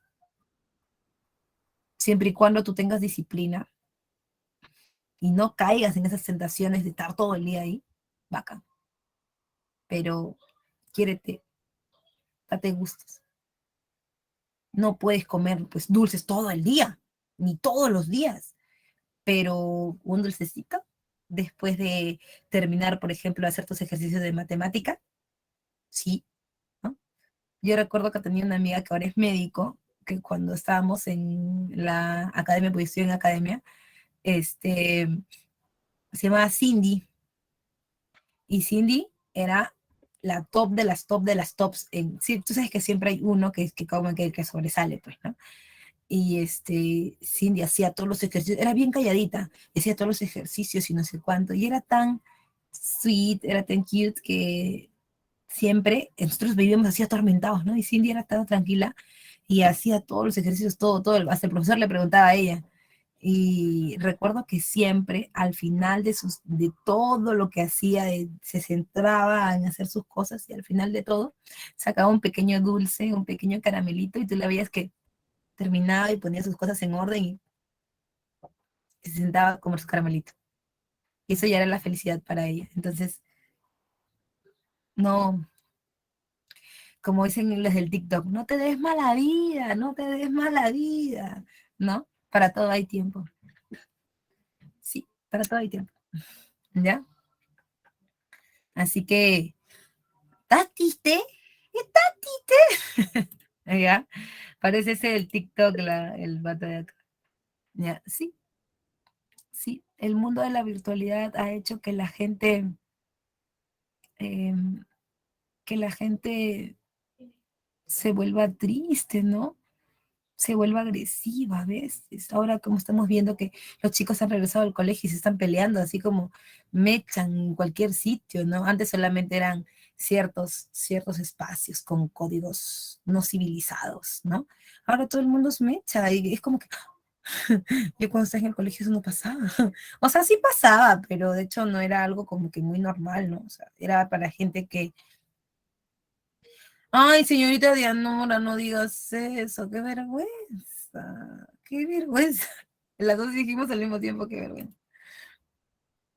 Entonces, Vamos. Mira la cara de este pobre siervo, pobrecito. Está tite, está tite.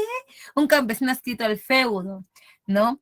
Que significa que cuando el señor feudal llega, el señor feudal encuentra la tierra con personas que son libres, que cultivan la tierra y él conquista la tierra con todo y gente adentro, ¿ya? Son sometidos al pago de contribuciones y obligaciones. Ahora, cuando vemos el sistema de vasallaje, y ahí sí voy a poner la cámara para que nos veamos, para que te puedas explicar mejor. El sistema de vasallaje se cumple a través de dos vertientes, ¿no? Una es la de el sistema de vasallaje y la otra el sistema de servidumbre, la dependencia personal. El sistema de vasallaje se hace entre un señor feudal más grande y uno más pequeño. Ponte que yo quiero ser el señor feudal de San Marcos, como te dije, ¿no? Pero yo cuando llegué a San Marcos a conquistar las tierras, ya había una facultad, no sé, de hecho, de derecho y de contabilidad. Entonces yo llegué ya con todo, y obviamente los señores feudales que están ahí son más pequeños que yo y saben que si se ponen machitos conmigo, yo los voy a aplastar, pues, ¿no? Entonces le digo, ya, bueno, señores feudales, la verdad que yo no quiero como tipo tener problemas con ustedes, así que lo que voy a hacer es que les voy a entregar el feudo, no se los regalo, ¿ah? Pero se los doy como beneficio para que ustedes lo sufruten, para que ustedes como si fuera suyo, pues ya, pero no lo vayan a arreglar a alguien porque no es suyo, ¿ya? Entonces, para que ustedes tengan el terreno y lo hacen producir y demás es para ustedes. Pero eso sí, ustedes a mí me van a dar algo.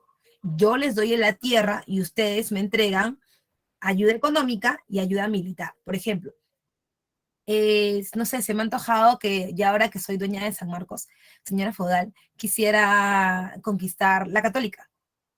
Haya piola, pero para la católica tengo que tener más gente, más soldados, de hecho más plata. Entonces, no tengo, ustedes me tienen que dar el auxilio militar. ¿Ya? Entonces, me auxilié militarmente, yo voy, pa, conquisto, y otra vez tengo más territorios, así tengo más vasallos. Pero lo que sí es importante es que eso debe quedar como perenizado en una ceremonia. La ceremonia se llama homenaje, y pueden ser dos posiciones. Pueden ser, en el homenaje existe el vasallaje, que es la promesa que le hace el señor feudal más pequeño al más grande, y está también la investidura, donde el señor feudal más grande recibe al señor feudal más pequeño. ¿Cómo es esto? Tú que eres el señor feudal más pequeño, ¿no? Acá está tu señor feudal adelante y tú te arrodillas ante él y te dices, señor feudal, me hago vuestro hombre, ¿no? Y el señor feudal sentado saca su espada y la pone sobre tu espalda y te dice, yo os recibo como mi hombre. Y tú inmediatamente le tomas la mano y le das un ósculo, un beso en la mano. Entonces, esa relación, señorita, exacto, es que esos son sus caballeros, ¿ya? Entonces, tú, señorita, tienes que recordar muy bien esto. Cuando tu seprencio te diga, chanchita, tenemos que tener una relación, mira, seprencio, yo no tengo relaciones sentimentales, yo tengo relaciones feudo-vasalláticas. Yo soy tu señora feudal, tú eres mi vasallo, ¿ok? Entonces, arrodíllate. Investidura, ¿no? Entonces, esa relación que tienen ellos es una relación de por vida. Y mira, esa relación no la rompe nadie, nada que Melissa Paredes y el Gato Cuba, que Shakira y Piqué, que Pablo Guerrero de Londra, no, no, nada que ver. Esas relaciones son de por vida. Tú mueres en el campo de batalla por él, ¿ya? Entonces, ya sabes, señorita. No, seprencio. Yo no tengo relaciones sentimentales. Yo pura relación feudo-vasallática, así que ya sabes, ¿no? Y también están las relaciones de servidumbre, en donde el señor feudal le entrega protección al siervo y el siervo le entrega pues los impuestos, ¿no? ¿Se entendió eso bien ahí? ¿Se entendió? ¿Se entendió?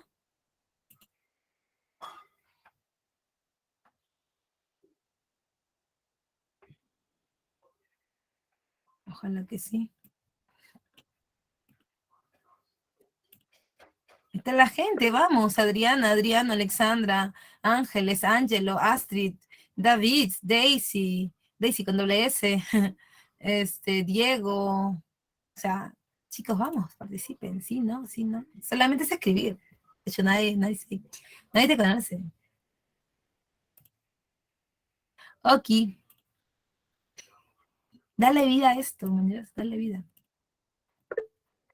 Ok, acá hay una pregunta y me parece que sí. Ah, ya. No es pregunta. Ok, entonces seguimos. Ahora, después está el renacimiento urbano. Pero fue una pregunta, ¿cómo pasamos del feudalismo, que es todo lo que usted nos ha dicho, que es más, el señor feudal, señorita joven, es dueño de toda tu vida. El señor feudal es dueño prácticamente ¿de qué crees que puede ser dueño el señor feudal para ti? A ver.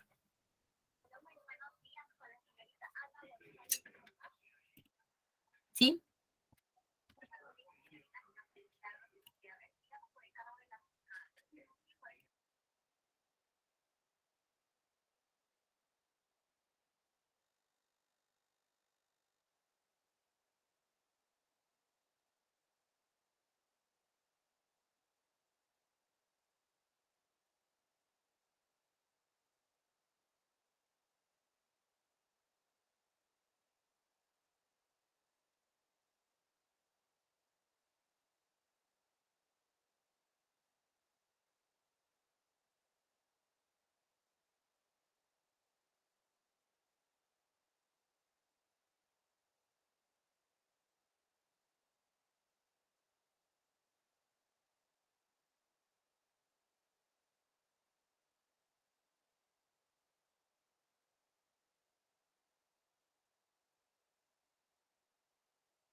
Protección, protección.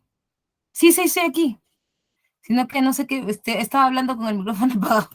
Ya. Bien. Y la pregunta era sobre qué está pasando en el feudalismo. Bueno, tú sabes que el señor feudal pues es dueño de todo, inclusive, ¿sabes qué? Hasta de tu propia sexualidad, señorita. Sí, sí, así como lo escuchas, no solamente de tu libertad y tu tierra y tu producción, también de tu sexualidad. Hay algo que se llama derecho de pernada o prima nocte, donde el señor feudal, este, tiene injerencia directa sobre ti. O sea, si tú te vas a casar, por ejemplo, ponte que tú te vas a casar con Cefrencio, han hecho esta relación, ¿no? Sentimental, feudo sentimental, ¿ya? Y Cefrencio dice, bueno, chanchita, Vioronito de vitrina, es momento de... Entonces se van a casar, pero se casan dentro del feudo. La Iglesia Católica está obligada a casarlos, sin embargo, el señor feudal tiene que asegurarse de tu honor. O sea, que tú seas una señorita 0 kilómetros. O sea, nueve está de paquete. ¿Ya? Y para eso él tiene el derecho de pernada o prima nocte. Es decir, él debe desflorar a la novia, debe tener la primera relación sexual con ella, debe corroborar que era virgen y luego te vas a casar. Así de hard es esto. ¿Ya? Así de hard. Entonces, eso. Y sí, es alto miedo, dice. Sí, ¿ya? Sí, así es. Claro, si ella no cumplía con el requisito del honor, porque en realidad el honor de los señores feudales es básico para este periodo, ¿no? Su honor inclusive puede hacerlo ganar guerras, ya, porque él cumple todo eso. Es un periodo donde el honor de los hombres es la anexión de las mujeres de su familia. El señor feudal tiene honor siempre y cuando las mujeres de su feudo lo tengan. La reputación de ellas, aunque sean de la servidumbre, es importante. Si no tienen esta condición, no se pueden casar. Es más, son desalojadas del feudo. Para que puedan entrar a otro va a pasar mucho tiempo y tal vez nunca lo logren, ¿no? Por eso ellas siempre deben cuidar su virginidad y casarse después de que el señor feudal corrobore de que así sea. Esa misma condición es la que tenemos ahora, ¿no? la idea de por qué los hombres tienen una fuerte incidencia sobre sobre que las mujeres de su familia sean todas, que cuidar su honor, no tienen mucho que ver con nosotras, más tiene que ver con ellos. Profesora Ana no está compartiendo. Ay, no estoy compartiendo, disculpe, disculpe. Ahí está. No tiene que ver tanto con que las mujeres, no tiene que ver tanto con el honor de las mujeres, tiene más que ver con el honor de ellos mismos, inclusive los insultos y las reprimendas sociales son para el hombre. Ah, tú eres tu mamá tal, tu hermana tal, tu prima no sé cuánto. Entonces, no tanto la idea del machismo, la idea del cuidar el honor de las mujeres es por ti, más que es en las sociedades machistas como en las latinoamericanas, es por eso, ¿no? Es lo mismo que el señor feudal. El señor feudal tenía que cuidar, asegurarse que las mujeres tengan honor, tengan honra, no porque quisiera que ellas la tengan, porque al final se las quitaba, sino porque él debía asegurarse que eso no pasara. Entonces ahí está la respuesta. ¿Ya? Así de fuerte era lo del señor feudal y sus relaciones con nosotras, ¿no?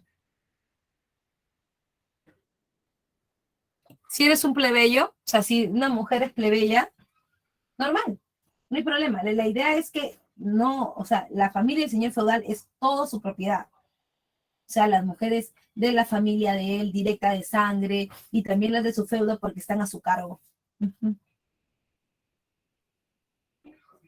Entonces, con todo esto, tú, si te estás dando cuenta, es una sociedad muy, muy, muy cerrada, es una sociedad que, que está prácticamente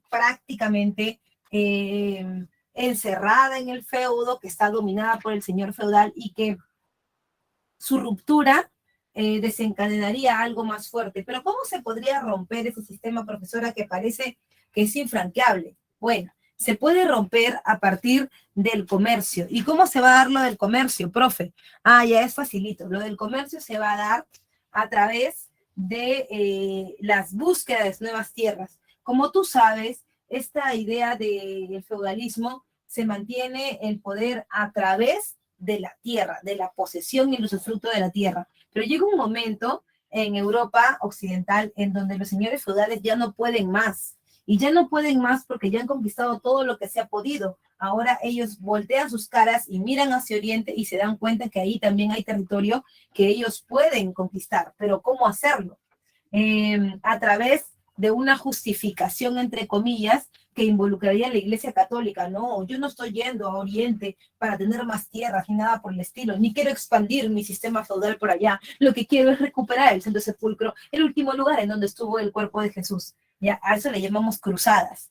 Pero las cruzadas son la llave que abre la puerta al renacimiento urbano. O sea, se rompe el feudalismo y aparece un nuevo sistema. Profesora, pero usted me está diciendo que las cruzadas eran para expandir el feudalismo. ¿Cómo entonces me está diciendo que es al revés? No entiendo. Lo que pasa es que la idea era esa. La idea era ir a Oriente y con las cruzadas tener más tierras para hacer crecer el feudalismo. Pero cuando llegaron a Oriente las cosas eran diferentes, porque en Oriente nadie peleaba por la tierra. En Oriente todo el mundo era comerciante y eso generó que nos contagiáramos los de Occidente de esa misma condición y aparece el renacimiento urbano y comercial del siglo XI al siglo XIII. Es un proceso de reactivación del comercio y reaparición de las grandes ciudades de Europa Occidental, ¿no? Una de las causas es la revolución agrícola medieval, es decir, que hay dos cosas, ¿no? En Europa Occidental, ¿no? Una es que hay muchas heladas en Europa y muchas veces lo que producen los feudos no es suficiente para que la gente coma, porque el clima no es tan bueno para poder mantener a la gente. Entonces eso hace que se genere una cierta forma como, eh, como de necesidad de traer productos de otro lado, ¿no? Y por otro lado, el crecimiento demográfico, hay mucha más población, mucha más necesidad de comida, el feudo colapsa y hay que buscar comercialmente en otros lugares. y se reactiva el comercio a través de esto. Como características de este periodo surgen los burgos, o sea, las ciudades, los gremios, las universidades, la banca y las ligas comerciales, ¿no? En cuanto a las cruzadas, que es la llave maestra, tú vas por una cosa y encuentras otra, ¿no? En las cruzadas, que son campañas militares que enfrentaron a cristianos y musulmanes, estas se van a dividir en 8, pero yo quiero que entiendas bien qué es esto, ¿no? Como te decía, buscan los señores feudales tierras. Muy bien, profe. ¿Quiénes más están metidos en eso? Bueno, van a ir a Occidente los señores feudales, los reyes y la Iglesia Católica. Profe, un ratito.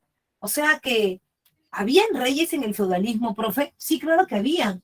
Pero como dice la frase, el rey reina, pero no gobierna. Lo que quiere decir que el rey existía, pero era como un señor feudal grandazo, que solamente aparecía cuando había que conquistar otro reino, ¿no? O sea, el feudalismo era señores feudales chiquititos, y el conjunto de todos ellos era un reino.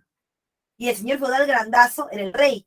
Pero cuando se quería conquistar otro reino para anexarlo y hacerlo más grande, ahí recién aparecía.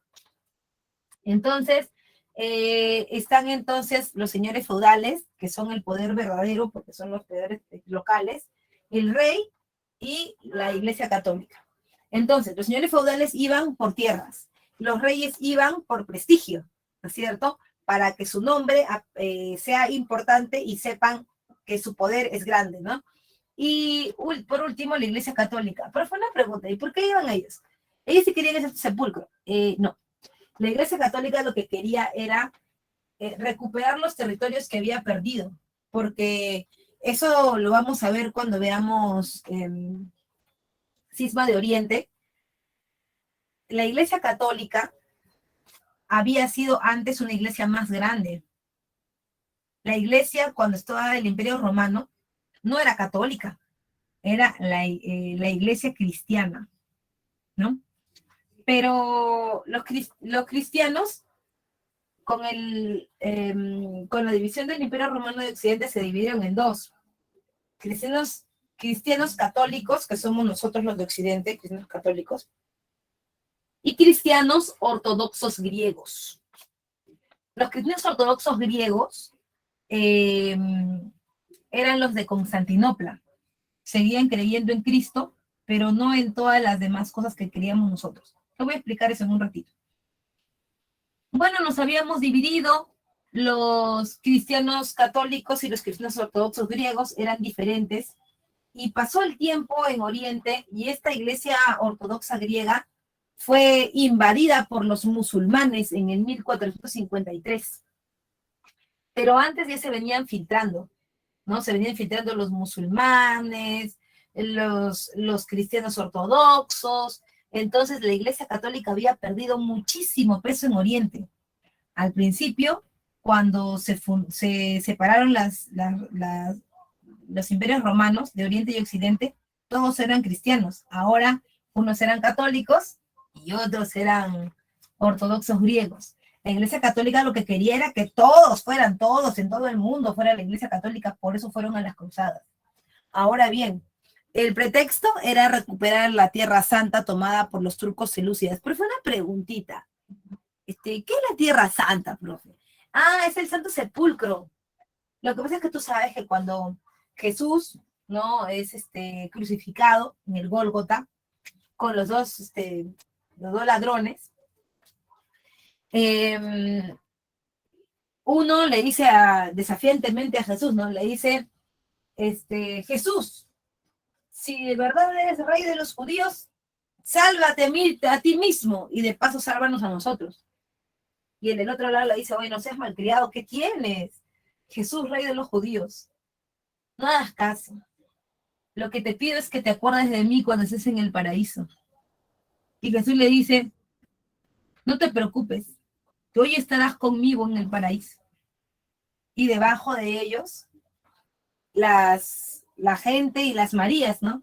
María, madre de Juan, María, madre de Jesús, y María Magdalena llorando, las tres, ¿no? Porque estaba muriendo. Uno de los soldados romanos se le acerca y le da la esponja con vinagre, ¿no? Le dice, bebe de esto. Y supuestamente los cuerpos iban a quedar ahí. O sea, la idea era que el castigo que lo crucifiquen y que se lo coman los cuervos y las aves de rapiña. Sin embargo, ellas abogaron por él con ese soldado y le dijeron, por favor, queremos llevarlo. Somos judíos, pero queremos conservar su cuerpo. Y él dijo, sí, no te preocupes, cuando termine todo esto, te lo puedes llevar. Lo puedes bajar, ¿no? Y él ahí da sus frases, ¿no? Hijo, he ahí a tu madre. Madre, he ahí a tu hijo. Se estaba refiriendo a que después de su muerte, los apóstoles debían mantener su tradición cristiana. Y bueno, él, ¿no? Da la famosa frase, Padre, ¿por qué me has abandonado? ¿No? Después de cierta pues muere. Y bajan el cuerpo, y la tradición judía no es enterrada. La tradición judía es en una tipo de caverna así, envolver el cuerpo en un manto, ¿no? Y al tercer día volver para limpiar el cuerpo con vinagre y aceites. Entonces hacen eso, lo llevan, al tercer día llegan las mujeres, ¿no? María, madre de Jesús, María, madre de Juan, María Magdalena. Y cuando llegan, encuentran que Jesús no estaba. Y en la puerta, el arcángel Gabriel. Sí, el mismo que le dijo a María que estaba embarazada, el mismo. Mujer, ¿por qué lloras? ¿Por qué buscas a los vivos entre los muertos? ¿Qué? Sí, el maestro ha resucitado. Está vivo. Y ellas vayan y digan a los apóstoles que es el momento de regresar, ¿no? Y ellas van y le dicen, sí, miren lo que ha pasado. Y uno le dice, no te creo nada. No les creo nada a ustedes. Ver para creer. Y se aparece el maestro, ¿no? Y le dice, hombre de poca fe, pasa tu mano por el costado y verás que soy yo. Entonces, ¿qué? Se dan cuenta que es él, ¿no? Y el domingo de resurrección, ¿no? Se da todo este periplo, ¿no? Sábado de gloria, domingo de resurrección, y se eleva, ¿no? A los cielos en cuerpo y alma. O sea, en esa tumba no queda su cuerpo, pero sí queda el manto que lo cubría, lo que ahora conocen como el manto de Turín, pues, ¿no? Entonces, toda esa parafernalia, todo ese sistema legendario que existe sobre el lugar, hizo que la Iglesia Católica le otorgara este lugar de santo, ¿no? Y que pelearan por eso. En las cruzadas, que son campañas militares, se van a dar simplemente 2, pero entre las causas que hemos visto, ¿no? La expansión del sistema feudal, el deseo de la Iglesia por recuperar el prestigio, reunificar el clero, el interés de los señores feudales, la presión demográfica europea, ¿no? Se van a dar estas campañas. Estas campañas, la primera logra recuperar el Santo Sepulcro, se supone que hasta ahí nada más debería quedar, pero luego viene la tercera cruzada, que es la cruzada de los reyes, en donde los reyes buscan tierras, ¿no? Y es recién con Ricardo Corazón de León que firma el pacto de Siria con el sultán Saladino. ¿Para qué? Para tener una ruta que los lleve desde Occidente hacia Oriente, así, por tierra. La Iglesia Católica aprovecha la ruta para poner un montón de iglesias alrededor de toda la ruta para poder llegar hasta Jerusalén. Entonces, ¿qué hacen con esto, con esta ruta?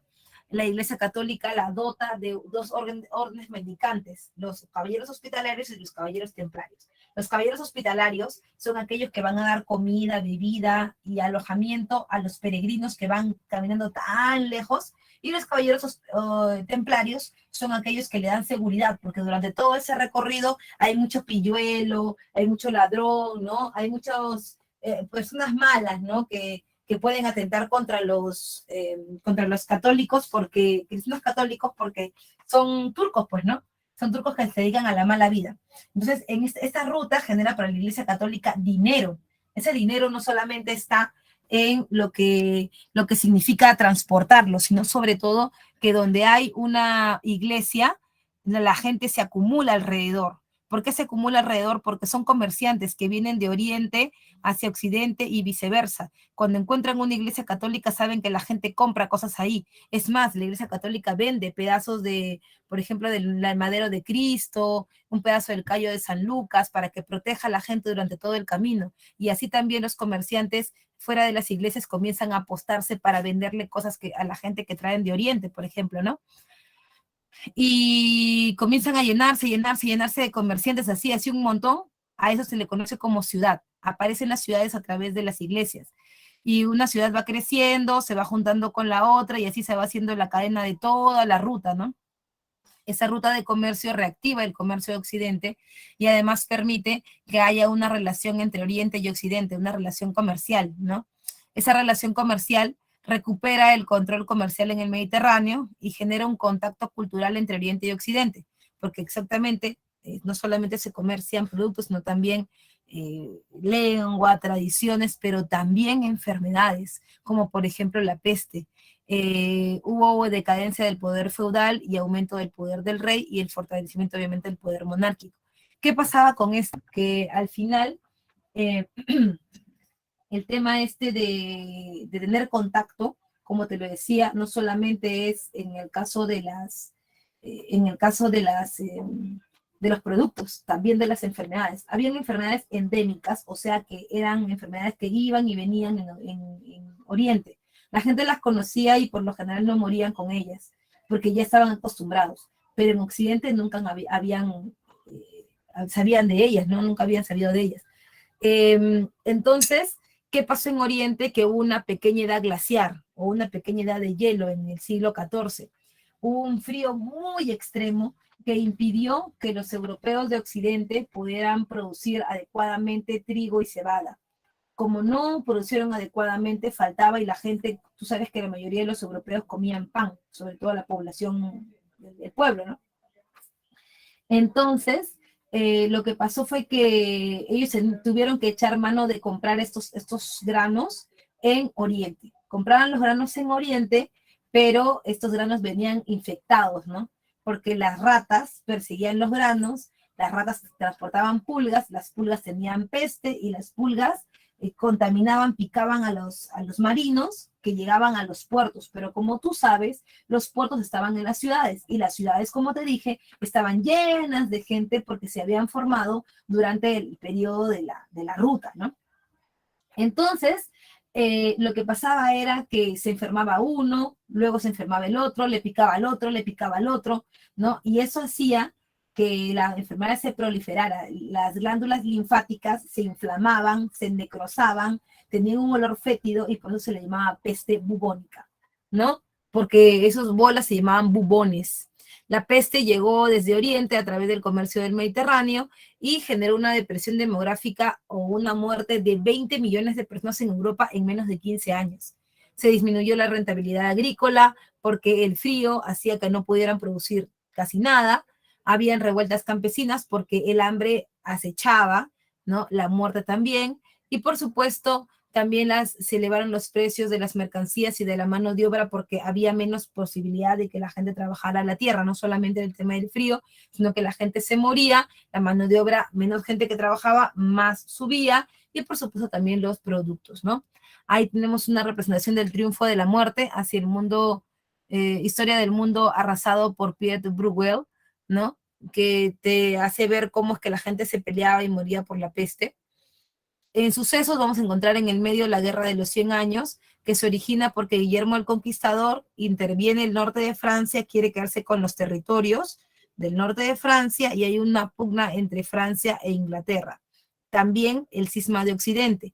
La Iglesia Católica tiene un problema y es que aquí la Iglesia Católica se rompe, la católica, o sea, era cristiana, se divide en cristiana católica y cristiana ortodoxa, ¿no? En Occidente éramos cristianos católicos, pero ¿qué pasaba?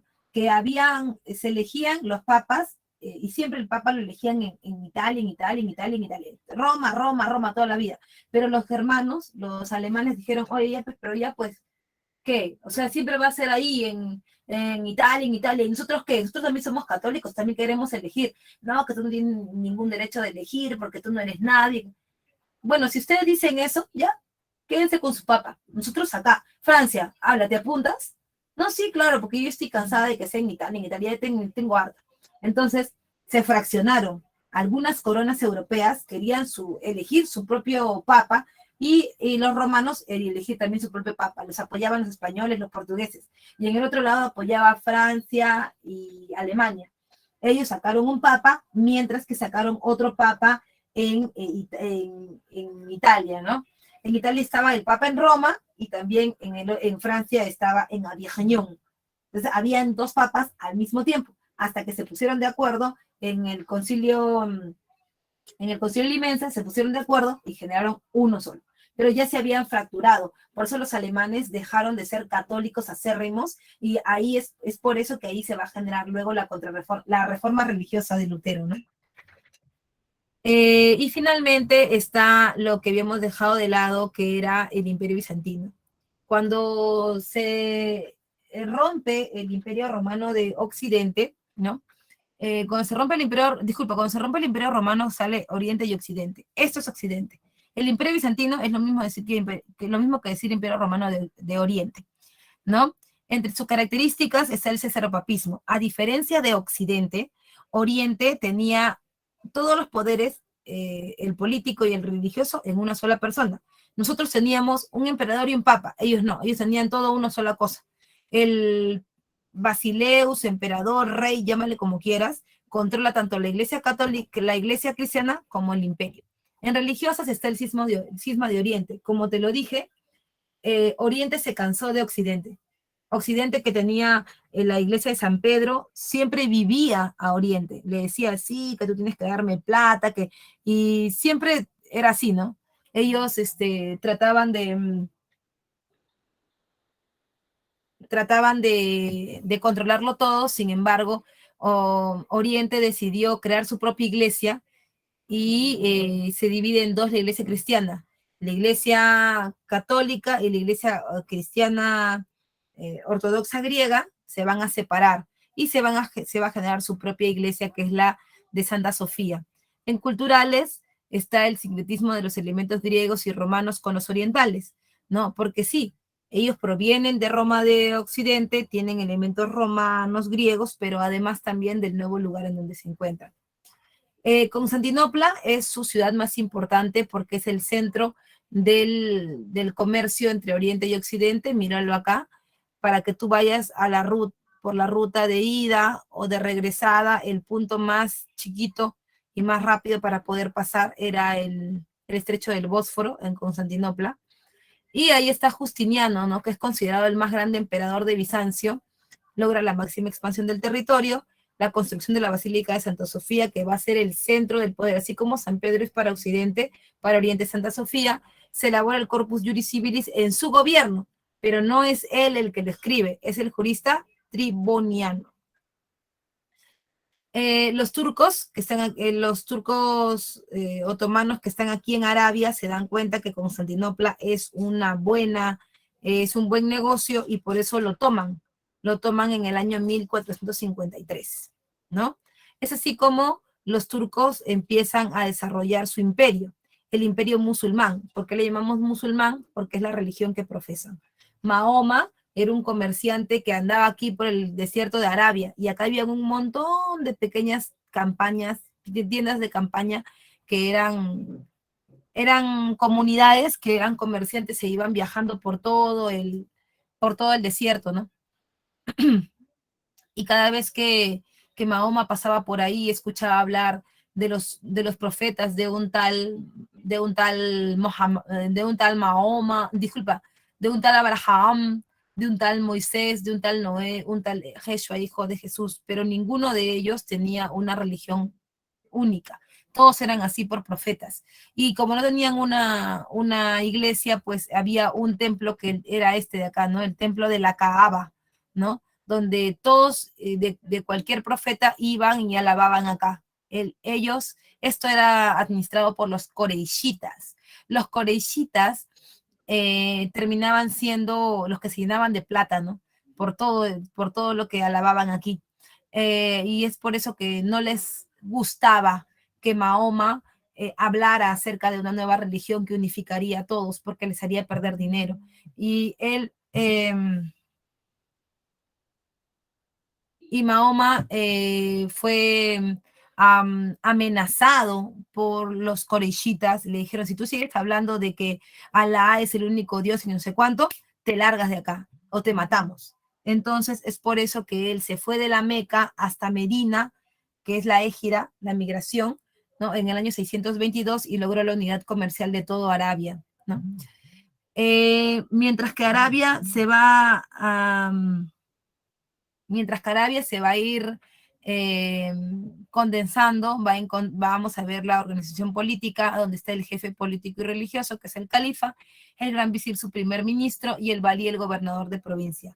Cuando muere Mahoma, se divide esto en califatos, ¿no? El califato ortodoxo es el primero que comienza la expansión, el califato Omeya lleva la máxima expansión territorial, y el abásida al mayor esplendor cultural y la decadencia. Finalmente, su religión tiene un libro sagrado que significa recitación, que es el Corán, donde está la palabra de Alá revelada a Mahoma, y sus 5 pilares: la confesión de la fe, la oración, la limosna, el ayuno en Ramadán, que es el mes de mayo, y la peregrinación hacia la Meca. Jihad es su grito de guerra cuando quieren hacer algún esfuerzo por Alá. Por ejemplo, hay unos vecinos que son musulmanes, pero hacen fiesta con calatas todos los días. Eso es en contra de Alá.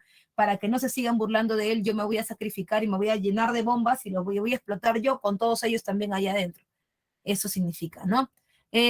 Filosofía está Averroes, ¿no? En álgebra, el compendio del cálculo, y en medicina, el canon de medicina. Bien, chicos, hasta ahí ha llegado mi separata del día de hoy. Disculpa, por favor, el retraso. Nos vemos la próxima semana. No olvides, por favor, de entrar a tu multichat, ¿ok? Nos vemos la siguiente semana, chicos. Chao, chao. Las claves. Ay, las claves, ya. 1, te las dicto, ¿ya? 1, besito. 2, dedito. 3, avión. 4, casita. Y 5, besito. Listo, chicos. Nos vemos la próxima semana. Chao, chao.